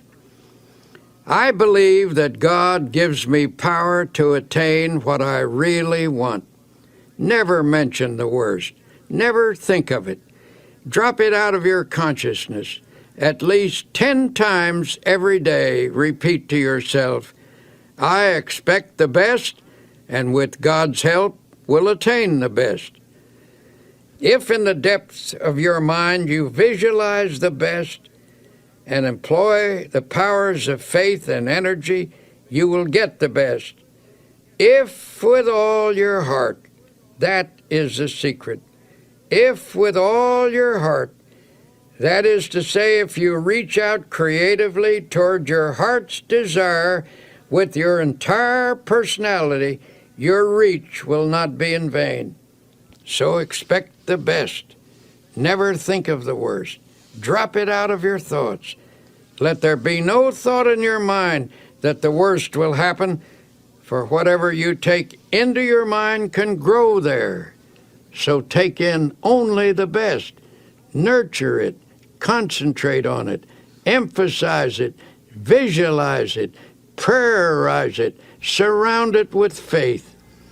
expect the best at all times, and spiritually creative mind power, aided by God power, will produce the best. You have finished listening to these tapes. What have you heard?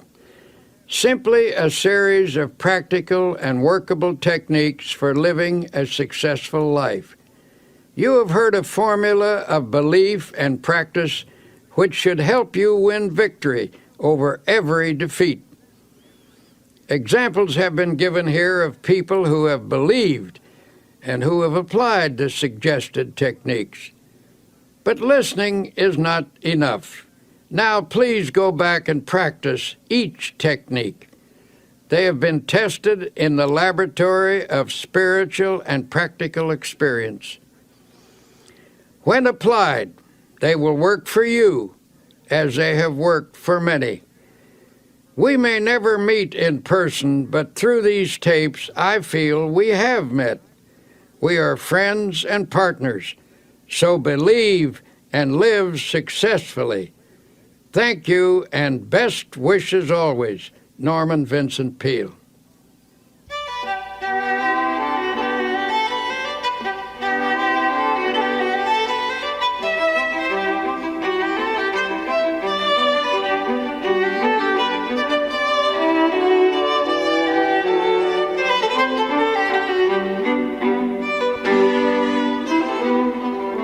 You've been listening to Dr. Norman Vincent Peale.